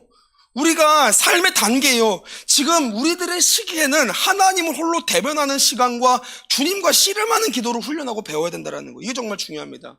기도가 무엇입니까? 기도는 달라는 것이 기도, 또 맞겠지만, 간구 기도가 나쁜 건 아니지만, 기도의 본질이 무엇입니까? 여러분, 성경적인 기도의 본질은 주님의 뜻에 내가 맞추어지는 것입니다. 하나님 자신이시자 하나님의 아들이신 예수님의 기도도 그와 같았습니다. 누가복음 22장 42절 말씀이죠. 우리 함께 읽어보겠습니다. 함께 읽습니다. 누가복음 22장 42절 말씀. 자, 준비가 됐나요? 혹시 안 됐으면 제가 읽겠습니다. 이르시되 아버지여, 만일 아버지의 뜻이거든 이 잔을 내게서 옮기시옵소서. 그러나 내 원대로 마시옵고 아버지의 원대로 되기를 원하나이다 하시니. 여러분, 예수님의 기도도 이와 마찬가지였습니다. 처음에는 우리가 요구가 많아서 요구하는 걸로 시작할 수 있지만, 달라고 시작되어질 수 있지만, 그런데 기도를 하면요, 홀로 주님과 씨름을 하다 보면 반드시 내 뜻이 주님께 꺾여지게 됩니다. 그리고 주님의 뜻에 우리가 맞춰지기 시작해요. 너무 오늘 재밌는 장면이 하나 나옵니다. 여러분, 환도뼈는, 그러니까 허벅지의 관절은 야곱이 꺾였어요. 근데 지금 이 싸움에서 누가 이겼습니까? 야곱이 이겼습니다. 이게 뭐예요, 여러분들? 26절 28절 오늘 본문. 그가 이르되 날이 새려하니 나로 가게 하라. 야곱이 이르되 당신이 내게 축복하지 아니하면 가게 하지 아니하겠나이다. 그 사람이 그에게 이르되 내 이름이 무엇이냐? 그가 이르되 야곱이니이다. 그가 이르되 내 이름을 다시는 야곱이라 부를 것이 아니요 이스라엘이라 부를 것이니 이는 내가 하나님과 및 사람들과 겨루어 이겼음이라. 여러분 보세요. 상처는 전부 야곱이 받았습니다. 근데 하나님께서는 야곱에게 이겼다고 말씀하시는 거예요. 우리가 이렇게 오해하기 쉽잖아요. 뭐 싸움 잘한 애랑 독한 애랑 싸우면 독한 애가 실컷 얻어맞다가 싸움 잘한 애가 야야 네가 이겼어 그냥 가. 뭐 약간 이런 느낌으로 우리가 오해받을 수 있는데 이런 내용이 아니에요, 여러분들. 왜 주님이 야곱에게 이겼다고 얘기하실까요? 이때 이겼다라고 얘기하시는 거는 완벽한 승리자의 정체성을 주신 겁니다. 왜냐하면 야곱이 새로 받은 이스라엘이라는 이름의 뜻이 무엇입니까? 하나님과 겨루어 이긴 자라는 뜻인 거예요. 그러니까 하나님께서는 야곱에게 완벽하게 이긴 자의 정체성을 허락하십니다. 왜요? 야곱이 하도 끈질겨서 그 끈질김으로 기도하라고? 뭐 그런 의미도 소량 있겠지만 그런 얕은 의미가 아니라 진짜 의미가 있습니다. 여러분, 지금 이 상태, 야곱이 주님께 완전히 꺾인 이 모습, 굴복당한 이 모습이 하나님께서 진정으로 원하셨던 모습이기 때문에 그렇습니다. 비로소 야곱이 육체를 의지하지 못하고요, 하나님을 의지하는 모습으로 바뀐 진실로 하나님께서 원하신 그 모습으로 야곱이 지금 완성되어졌기 때문에 그래요. 그러니까 육체가 꺾인 야곱을 향해서 주님이 뭐라고? 네가 이겼다라고 말씀하십니다. 나를 의지하고 이제 네가 나와 함께하고 나를 통하는 네가 진짜 내가 만들어 오고자 하는 너의 모습이었다 라고 말씀을 하시는 거예요. 오늘 우리들의 삶도 마찬가지입니다. 하나님을 대면하셔야 됩니다. 홀로 대면하면 우리에게는 주님 앞에 감당해야 될 씨름이 나옵니다. 여러분들, 주님과 치열하게 부딪히고 깎여서 이제는 꺾여진 상태, 그러한 상태에서 주님은 우리들의 삶을요 새롭게 정의를 하십니다. 이제는 네가 이스라엘이라고 새롭게 정의하시는 거예요. 야곱은 하나님과의 대면한 이후부터 그의 삶이요 이전과는 완전하게 달라집니다. 더 이상 두려움과 공포에 사로잡힌 사람이 아니었습니다. 여러분, 정상적인 상태에서 에서를요 두려워했는데 환도뼈가 꺾인 상태에서는 에서를 두려워하지 않아요. 에서를 다시 만났을 때도 과거의 속임수나 어떠한 본인의 술수를 쓰지 않습니다. 그의 삶의 그 이후에 여러 가지 고난이 등장을 하지만 그 이후부터는 야곱의 라이프 스타일은 자신을 의지하지 않고 하나님을 의지하기 시작합니다. 이것이 무엇이냐면 변화인 거예요. 변화. 삶이 새롭게 정의가 된 것입니다. 오늘 우리들을 한번 돌아보겠습니다. 우리들도 이와 마찬가지입니다. 정말 변하기 힘든 존재가 우리들이잖아요. 그죠? 비단 우리 성도님들을 막 저희가 저격하는 게 아니라 제 스스로가 그래요. 제 스스로가 정말 어쩌면 이렇게 변하기 힘든 존재일까? 그죠? 사람이란 존재는 변하기 너무 힘든 존재가 우리들입니다. 예수님을 믿으면 변화된다고 얘기하는데, 쉽게 얘기하는데, 예수님을 믿어도 우리들의 삶에 도전되어지는 영역들은 비슷하잖아요. 넘어지는 영역 비슷합니다. 못난 성품과 자아를 고치기 위해서 그렇게 노력해도요, 이게 정말 안 되는 것이 우리들의 삶이에요. 우리들의 삶. 여러분, 제가 수련회 강사로 정말 많이 다니면서 이제 수련회 강사를 계속 다녀야 되는데, 제가 수련회 회의를 느낀 적이 한 번 있었어요. 왜냐면 수련회를 애들이 막 그렇게 눈물을 흘리고 막 도전을 받아도 삶이 안 변하는 거예요. 그게 한때 제가 정말 회의를 많이 느꼈던 거예요. 코스타 가가지고 제가 막 기억이 나요. 상해 코스타에서 열심히 복음 전하고요. 막 코스타에서 그렇게 만났던 애들을요, 소년원에서 만나, 소년원에서. 그래서 그 여자 소년원 갔는데 어떤 여자애가 저한테, 목사님, 저 목사님 알아요. 오, 너가 나를 어떻게 알아? 그랬더니 저 상해 코스타에서 만났었어요. 그 기간이 5개월이에요, 5개월. 네가 왜 여기 있어? 그 자랑스럽게 얘기할 거야, 그게? 코스타에서 만났던 애를 이 소년원에서 만나는 거를. 제가 그래서 이 집회에 대해서 심각한 회의가 한 번 있었어요. 그러다가 무엇을 느꼈냐면, 이건 비단 애들의 문제가 아닌 거예요. 저의 문제기도 하잖아요, 저희. 그래서 독일의 철학자 쇼펜하우어도 유명한 말을 남기죠. 뭐라고 얘기합니까? 사람은 절대 변하지 않는다. 그의 역작의 명언이죠. 사람은 절대 변하지 않는다. 여러분, 분명한 거는 그 무엇으로도 사람은 변하지 않습니다. 정확하게는 사람이 만든 사고와 체계로는요, 사람을 변화시킬 수 없습니다. 내가 나를 아무리 바꾸려고 해도, 아무리 책을 읽고 교육을 받고 훈련을 받아도요, 아무리 열심을 다해서 환경을 바꾸려고 노력해도요, 여러분, 우리는요 넘어질 때가 와요. 좌절할 때가 옵니다. 그런데 하나님의 능력은 반드시 우리를 바뀌게 하십니다. 성경에 나오는 모든 인물들이 다 그랬어요. 아브라함도 아내 사례를 넘기는 이기적이고 야비한 사람이었습니다. 오늘 본문 말씀의 야곱은요, 인간적인 모습의 원천이잖아요. 실수가 한두 개가 아닙니다. 모세도 살인자의 방랑자의 광야를 헤맸던 기간이 있고요, 다윗도 우리아의 아내를 범하면서 큰 죄로 고통을 당합니다.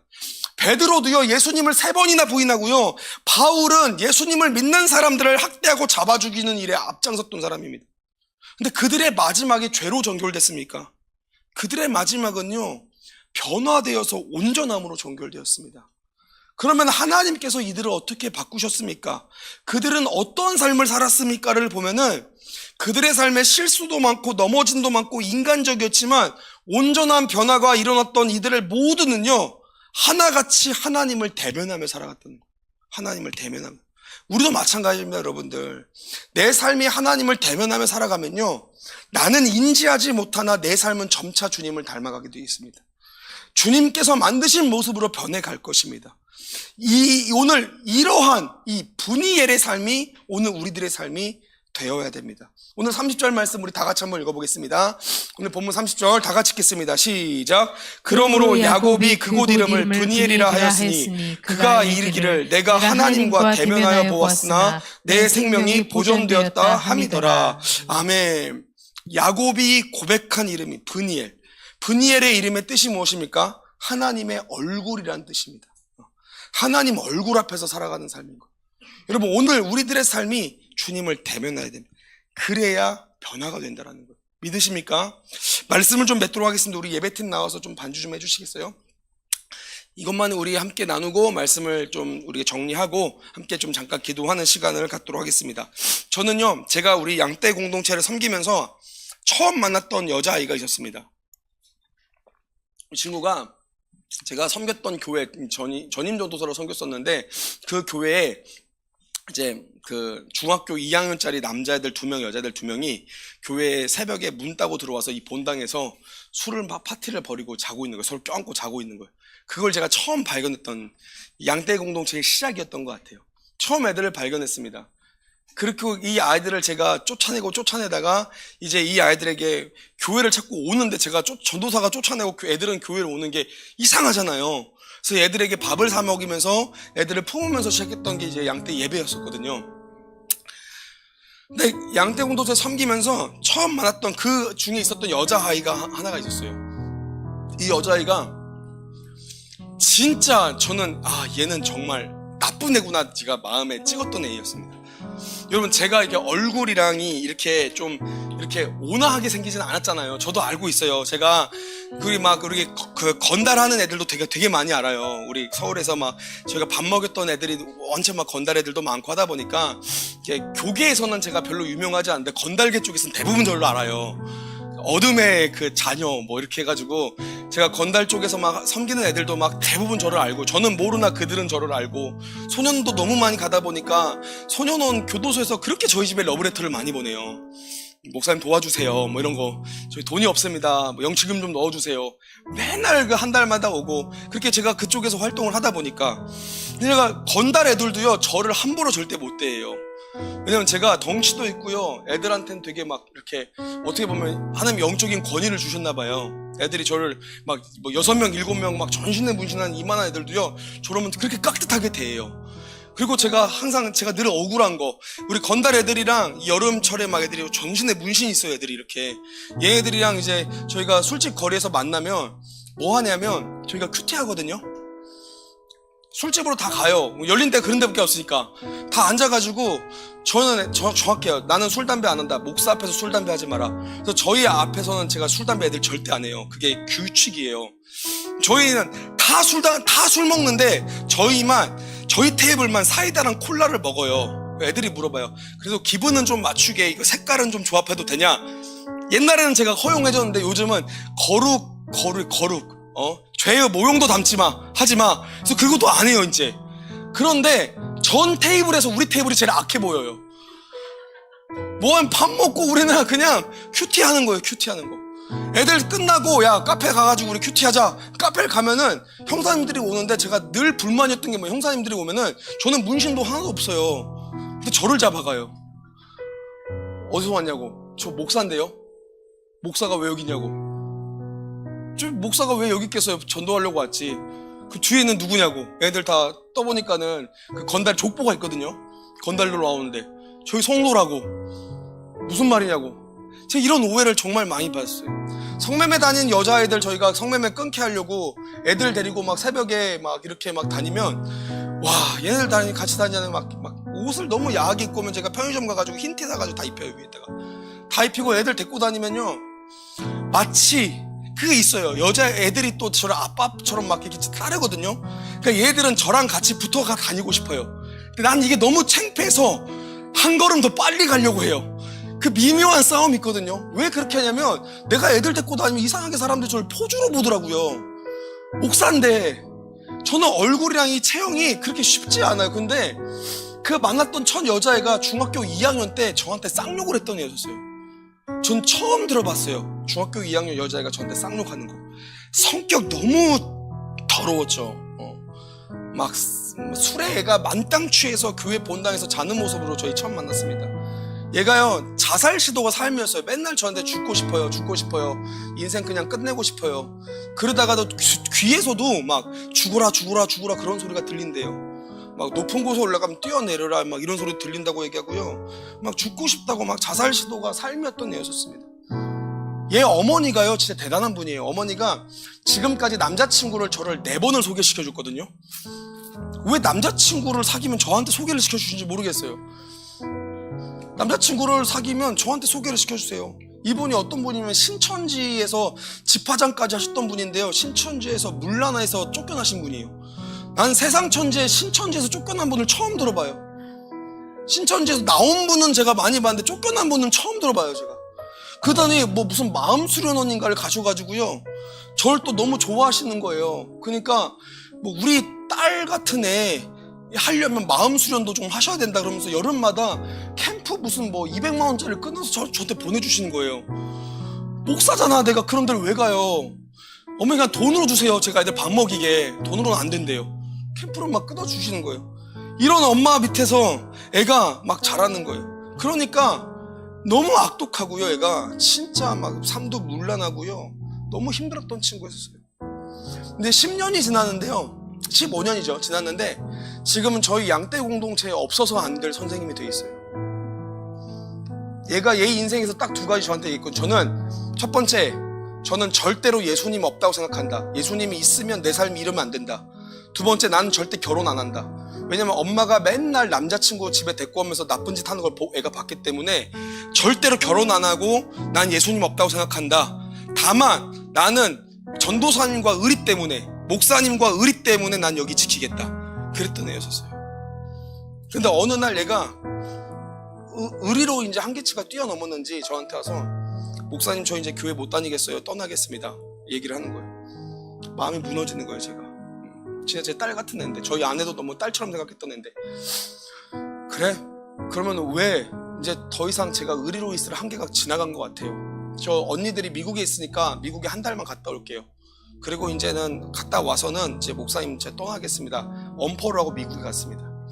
제가 얘를 보내놓고 진짜 펑펑 울면서 기도했어요. 차에서 정말 펑펑 울면서, 하나님, 얘 삶이 지옥이었는데 죽어서도 지옥 가면 됩니까? 주님 좀 만나주세요. 펑펑 울었어. 펑펑 울면서 주님께 기도했었어요. 근데 얘가 미국에서 언니랑 살다가 언니랑 싸워가지고 힘들어가지고 갈 곳이 없으니까 나왔는데, 어렸을 때부터 갔던 곳이 교회였잖아요. 앞에 한인교회가 조그만 게 있더래요. 들어가가지고 앉아가지고 혼자 기도를 하는데 예수님의 음성을 들은 거예요. 내가 너를 너무 사랑한다. 얘 표현에 의하면은 하루 동안 얘가 펑펑 울면서 그 자리에서 펑펑 울기만 했대요.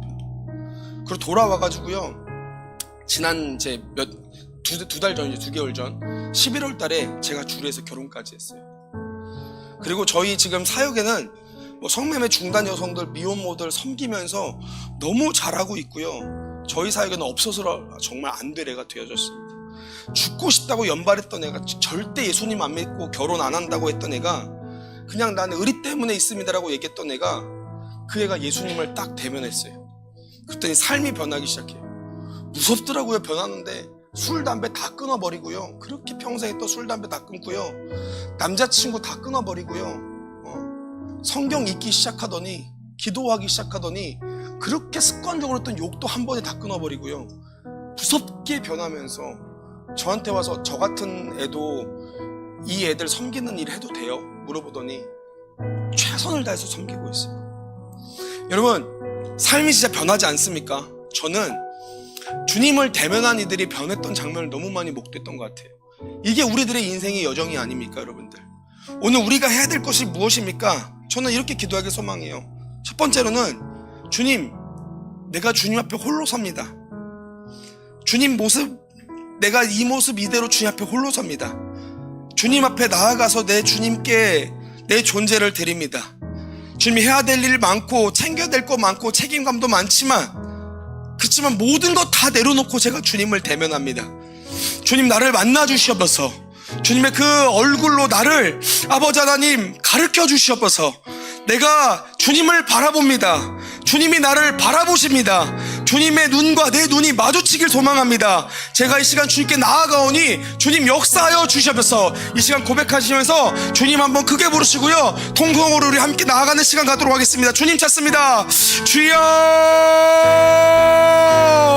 아버지, 이 시간 우리가 주 앞에 나아갑니다. 주님을 대면하며 나아갑니다. 하나님, 우리들의 삶에서 우리가 결정한 거 많고 책임져야 될 거 많고 해야 될 것들 많이 있지만 이제 우리가 결단하는 것은 주님 앞에 홀로 서는 시간을 우리가 만들겠습니다. 주님을 대면하며 나아갑니다. 주님 나를 계속 바라보셨듯 나도 이제 주님을 바라보며 나아갑니다. 이 시간 주께서 우리를 거하여 주시고 만나 주시고 우리와 함께하여 주시면서 아버지 나의 2025년의 삶은 주님을 대면하는 삶이 되어지겠습니다. 아버지 주님 홀로 주님께 대면하며 아버지 주님과 씨름하며 나의 뜻이 꺾여지고 주님의 뜻이 온전히 내 삶에 살아나 아버지 나의 삶에 변화와 능력과 열매들이 넘쳐나는 그런 삶 될 수 있도록 주님 붙잡아 주시면서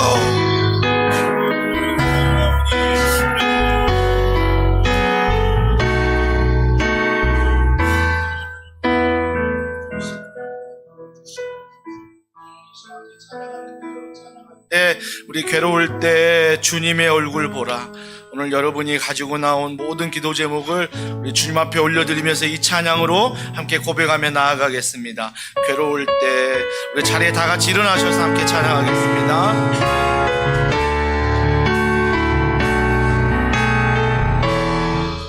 고백합니다. 괴로울 때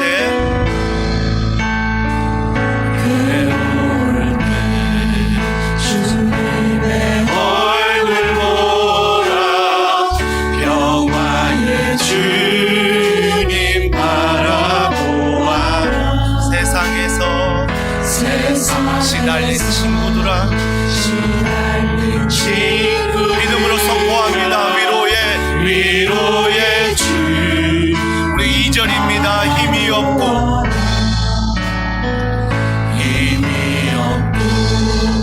내 마음 연약한 능력의 주님 바라보아라. 주의 이름 부르는 이 시간 힘주시고 늘 지켜주시 눈을 들어 주를 보라. 내 모든 염려 주께 맡겨라. 슬플 때에 주님의 얼굴 보라. 사랑의 주 우리 이 시간 두 손 높이 들고 고백합니다. 눈을 들어 주를 보라. 내 모든 염려 주께 맡겨라. 슬플 때에 주님의 얼굴 보라. 사랑이 한 번 더 선포합시다. 이 시간 내가 눈을 듭니다. 눈을 들어 주를 보라. 내 모든 염려 주께 맡겨라. 슬플 때에 주님의 얼굴 보라. 사랑의 주님 안식 주리라. 우리 이 시간에 기도할 때 여러분이 가지고 나온 기도 제목 하나님 앞에 아뢰시다. 하나님 이 시간 은혜 베풀어 주시옵소서. 하나님 이 시간 얼굴 보여 주시옵소서. 이 시간 말씀을 통해 하나님의 음성을 들었사오니 우리의 기도를 통해 당신의 능력을 입는 귀한 한 해 될 수 있도록 하나님 은혜 베풀어 주시옵소서. 하나님 이 시간 나를 만나 주시옵소서. 우리 이 시간 간절한 마음으로 주여 세 번 부르짖고 기도하겠습니다. 주여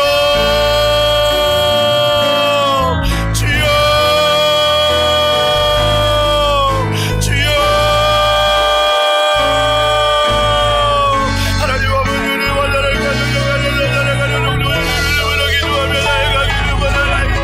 아버지 하나님 우리가 말씀을 듣고 야곱이 올라서 하나님을 달려가며 하나님을 바라보았듯이 아버지 하나님 우리가 올라서 하나님을 바라보기를 원하나이다. 2025년 많은 기도 제목이 있습니다.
시간 마지막으로 한 번 더 기도합니다.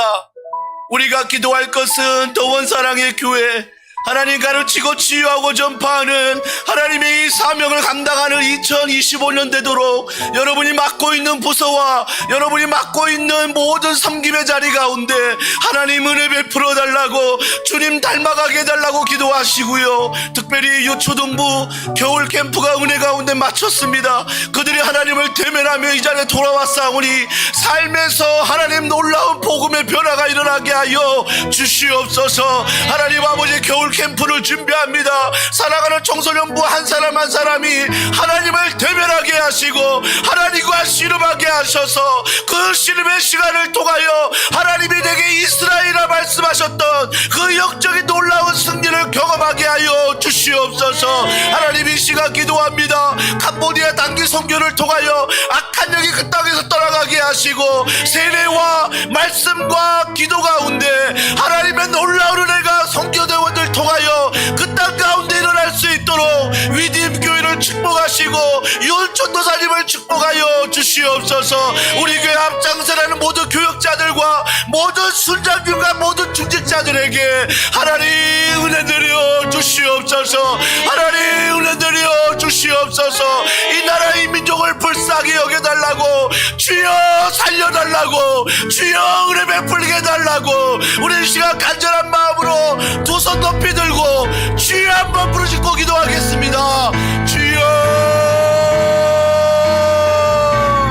아버지, 아버지, 아버지, 아버지, 아버지, 나라며 걸어가는 하나가는 종교들, 하나가는 종교들 예조의 영을 부어주시고 어제의 힘선을 지켜주셔서 어제의 기도하며 걸어가는 모든 악한 영들을 하나님 떠나가게 하시며 온전히 하나님의 성령이, 온전히 하나님의 영이 충만하도록 아버지 이 시간 역사하시고 이 시간 도와주셔서 우리 가는 성령의 역사를 통하여 하나님의 경험하는 놀라운 시간적으로 하나님 한 사람 한 사람 역사하여 주시옵소서.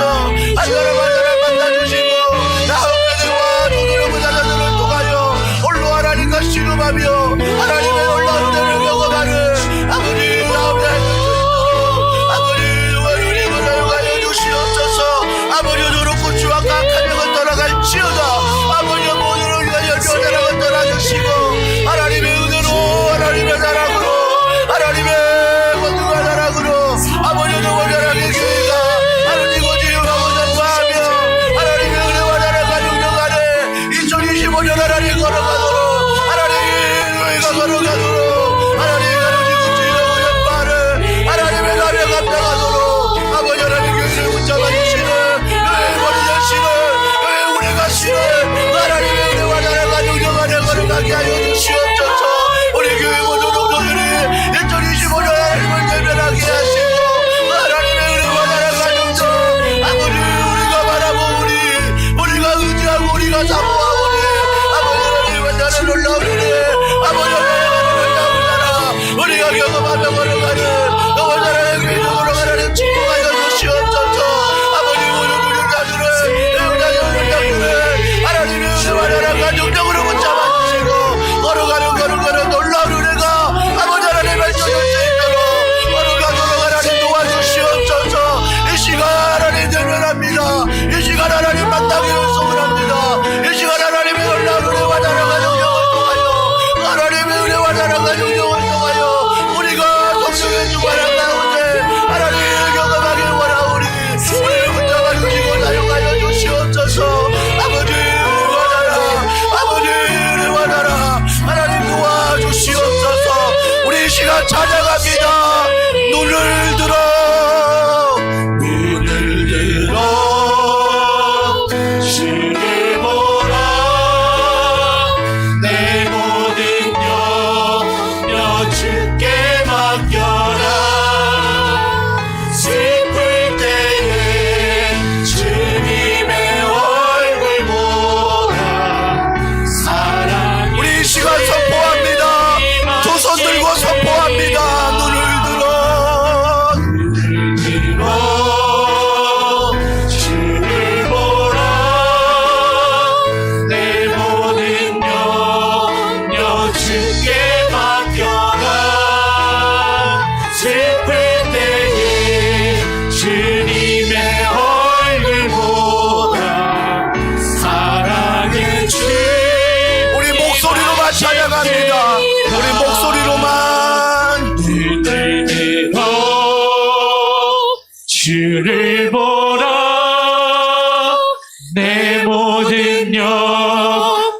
주께 맡겨라. 슬플 때에 주님의 얼굴 보라. 사랑의 주. 우리 마지막으로 선포합니다. 2025년 눈을 들어 주를 보라. 내 모든 염려 주께 맡겨라. 슬플 때에 주님의 얼굴 보라. 사랑의 주님 안식 주리라. 사랑의 하나님 아버지 감사합니다. 2025년 우리가 야곱같이 약사 빠르고 잔꾀를 부리는 인생이 아니라 하나님의 얼굴을 보는, 하나님을 대면하는, 하나님 앞에 이스라엘이라 여호와 하나님이 승리하셨다 인정받는 모든 성도들 될 수 있도록 주여 하나님과 홀로 있게 하여 주시옵소서. 홀로 있는 시간에 주님과 씨름하게 하여 주시옵소서. 그 씨름을 통하여 정말 내 자아가, 내 잔꾀가, 내 알팍한 모든 계획이 하나님 앞에 무너지게 하여 주시옵소서. 하나님의 말씀이 내 안에 일어나게 하시고 하나님의 놀라운 은혜가 산성처럼 요새처럼 하나님 바위처럼 거대한 능력과 파도 가운데 임하는 2025년 되도록 주여 축복하여 주시옵소서. 하나님 아버지, 오늘도 이 말씀을 가슴에 안고 돌아가는 성도들의 발걸음을 염려와 근심과 두려움이 아닌 감사와 기쁨과 하나님의 영광을 드러내는 귀한 가정들, 귀한 장년, 청년, 청소년 다음 세대 되도록 주님 축복하여 주시옵소서. 주님, 무엇보다도 이제 유초등부 겨울 캠프를 마치고 이들이 삶으로 돌아왔습니다. 이 은혜가 삶의 복음의 열매 맺게 하시고 그들이 일상생활 가운데에서도 하나님의 놀라운 은혜를 경험할 수 있도록 우리 다음 세대 한 사람 한 사람을 성령 안에, 능력 안에 붙들어 주시옵소서.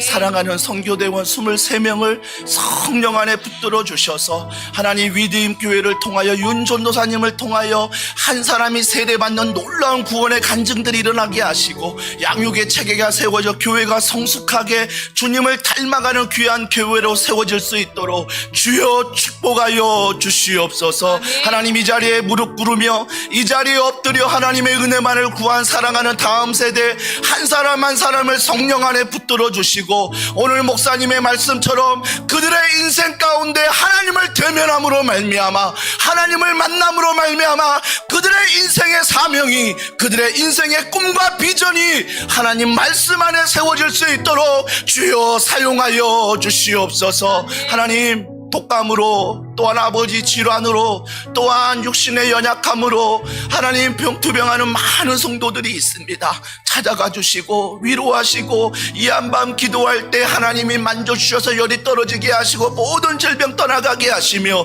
근심과 두려움 가운데 하나님의 놀라운 은혜와 회복을 경험할 수 있도록 한 사람 한 사람을 그 모든 질병으로부터, 모든 경제적인 어려움부터 살려주시옵소서. 이 나라 불쌍히 여겨주시고 저 북녘 땅 긍휼히 여겨주시옵소서. 모든 것 믿고 감사드리며 예수님의 이름으로 기도하옵나이다. 아멘. 우리 하나님께 영광의 박수 올려드리겠습니다. 하나님 감사합니다.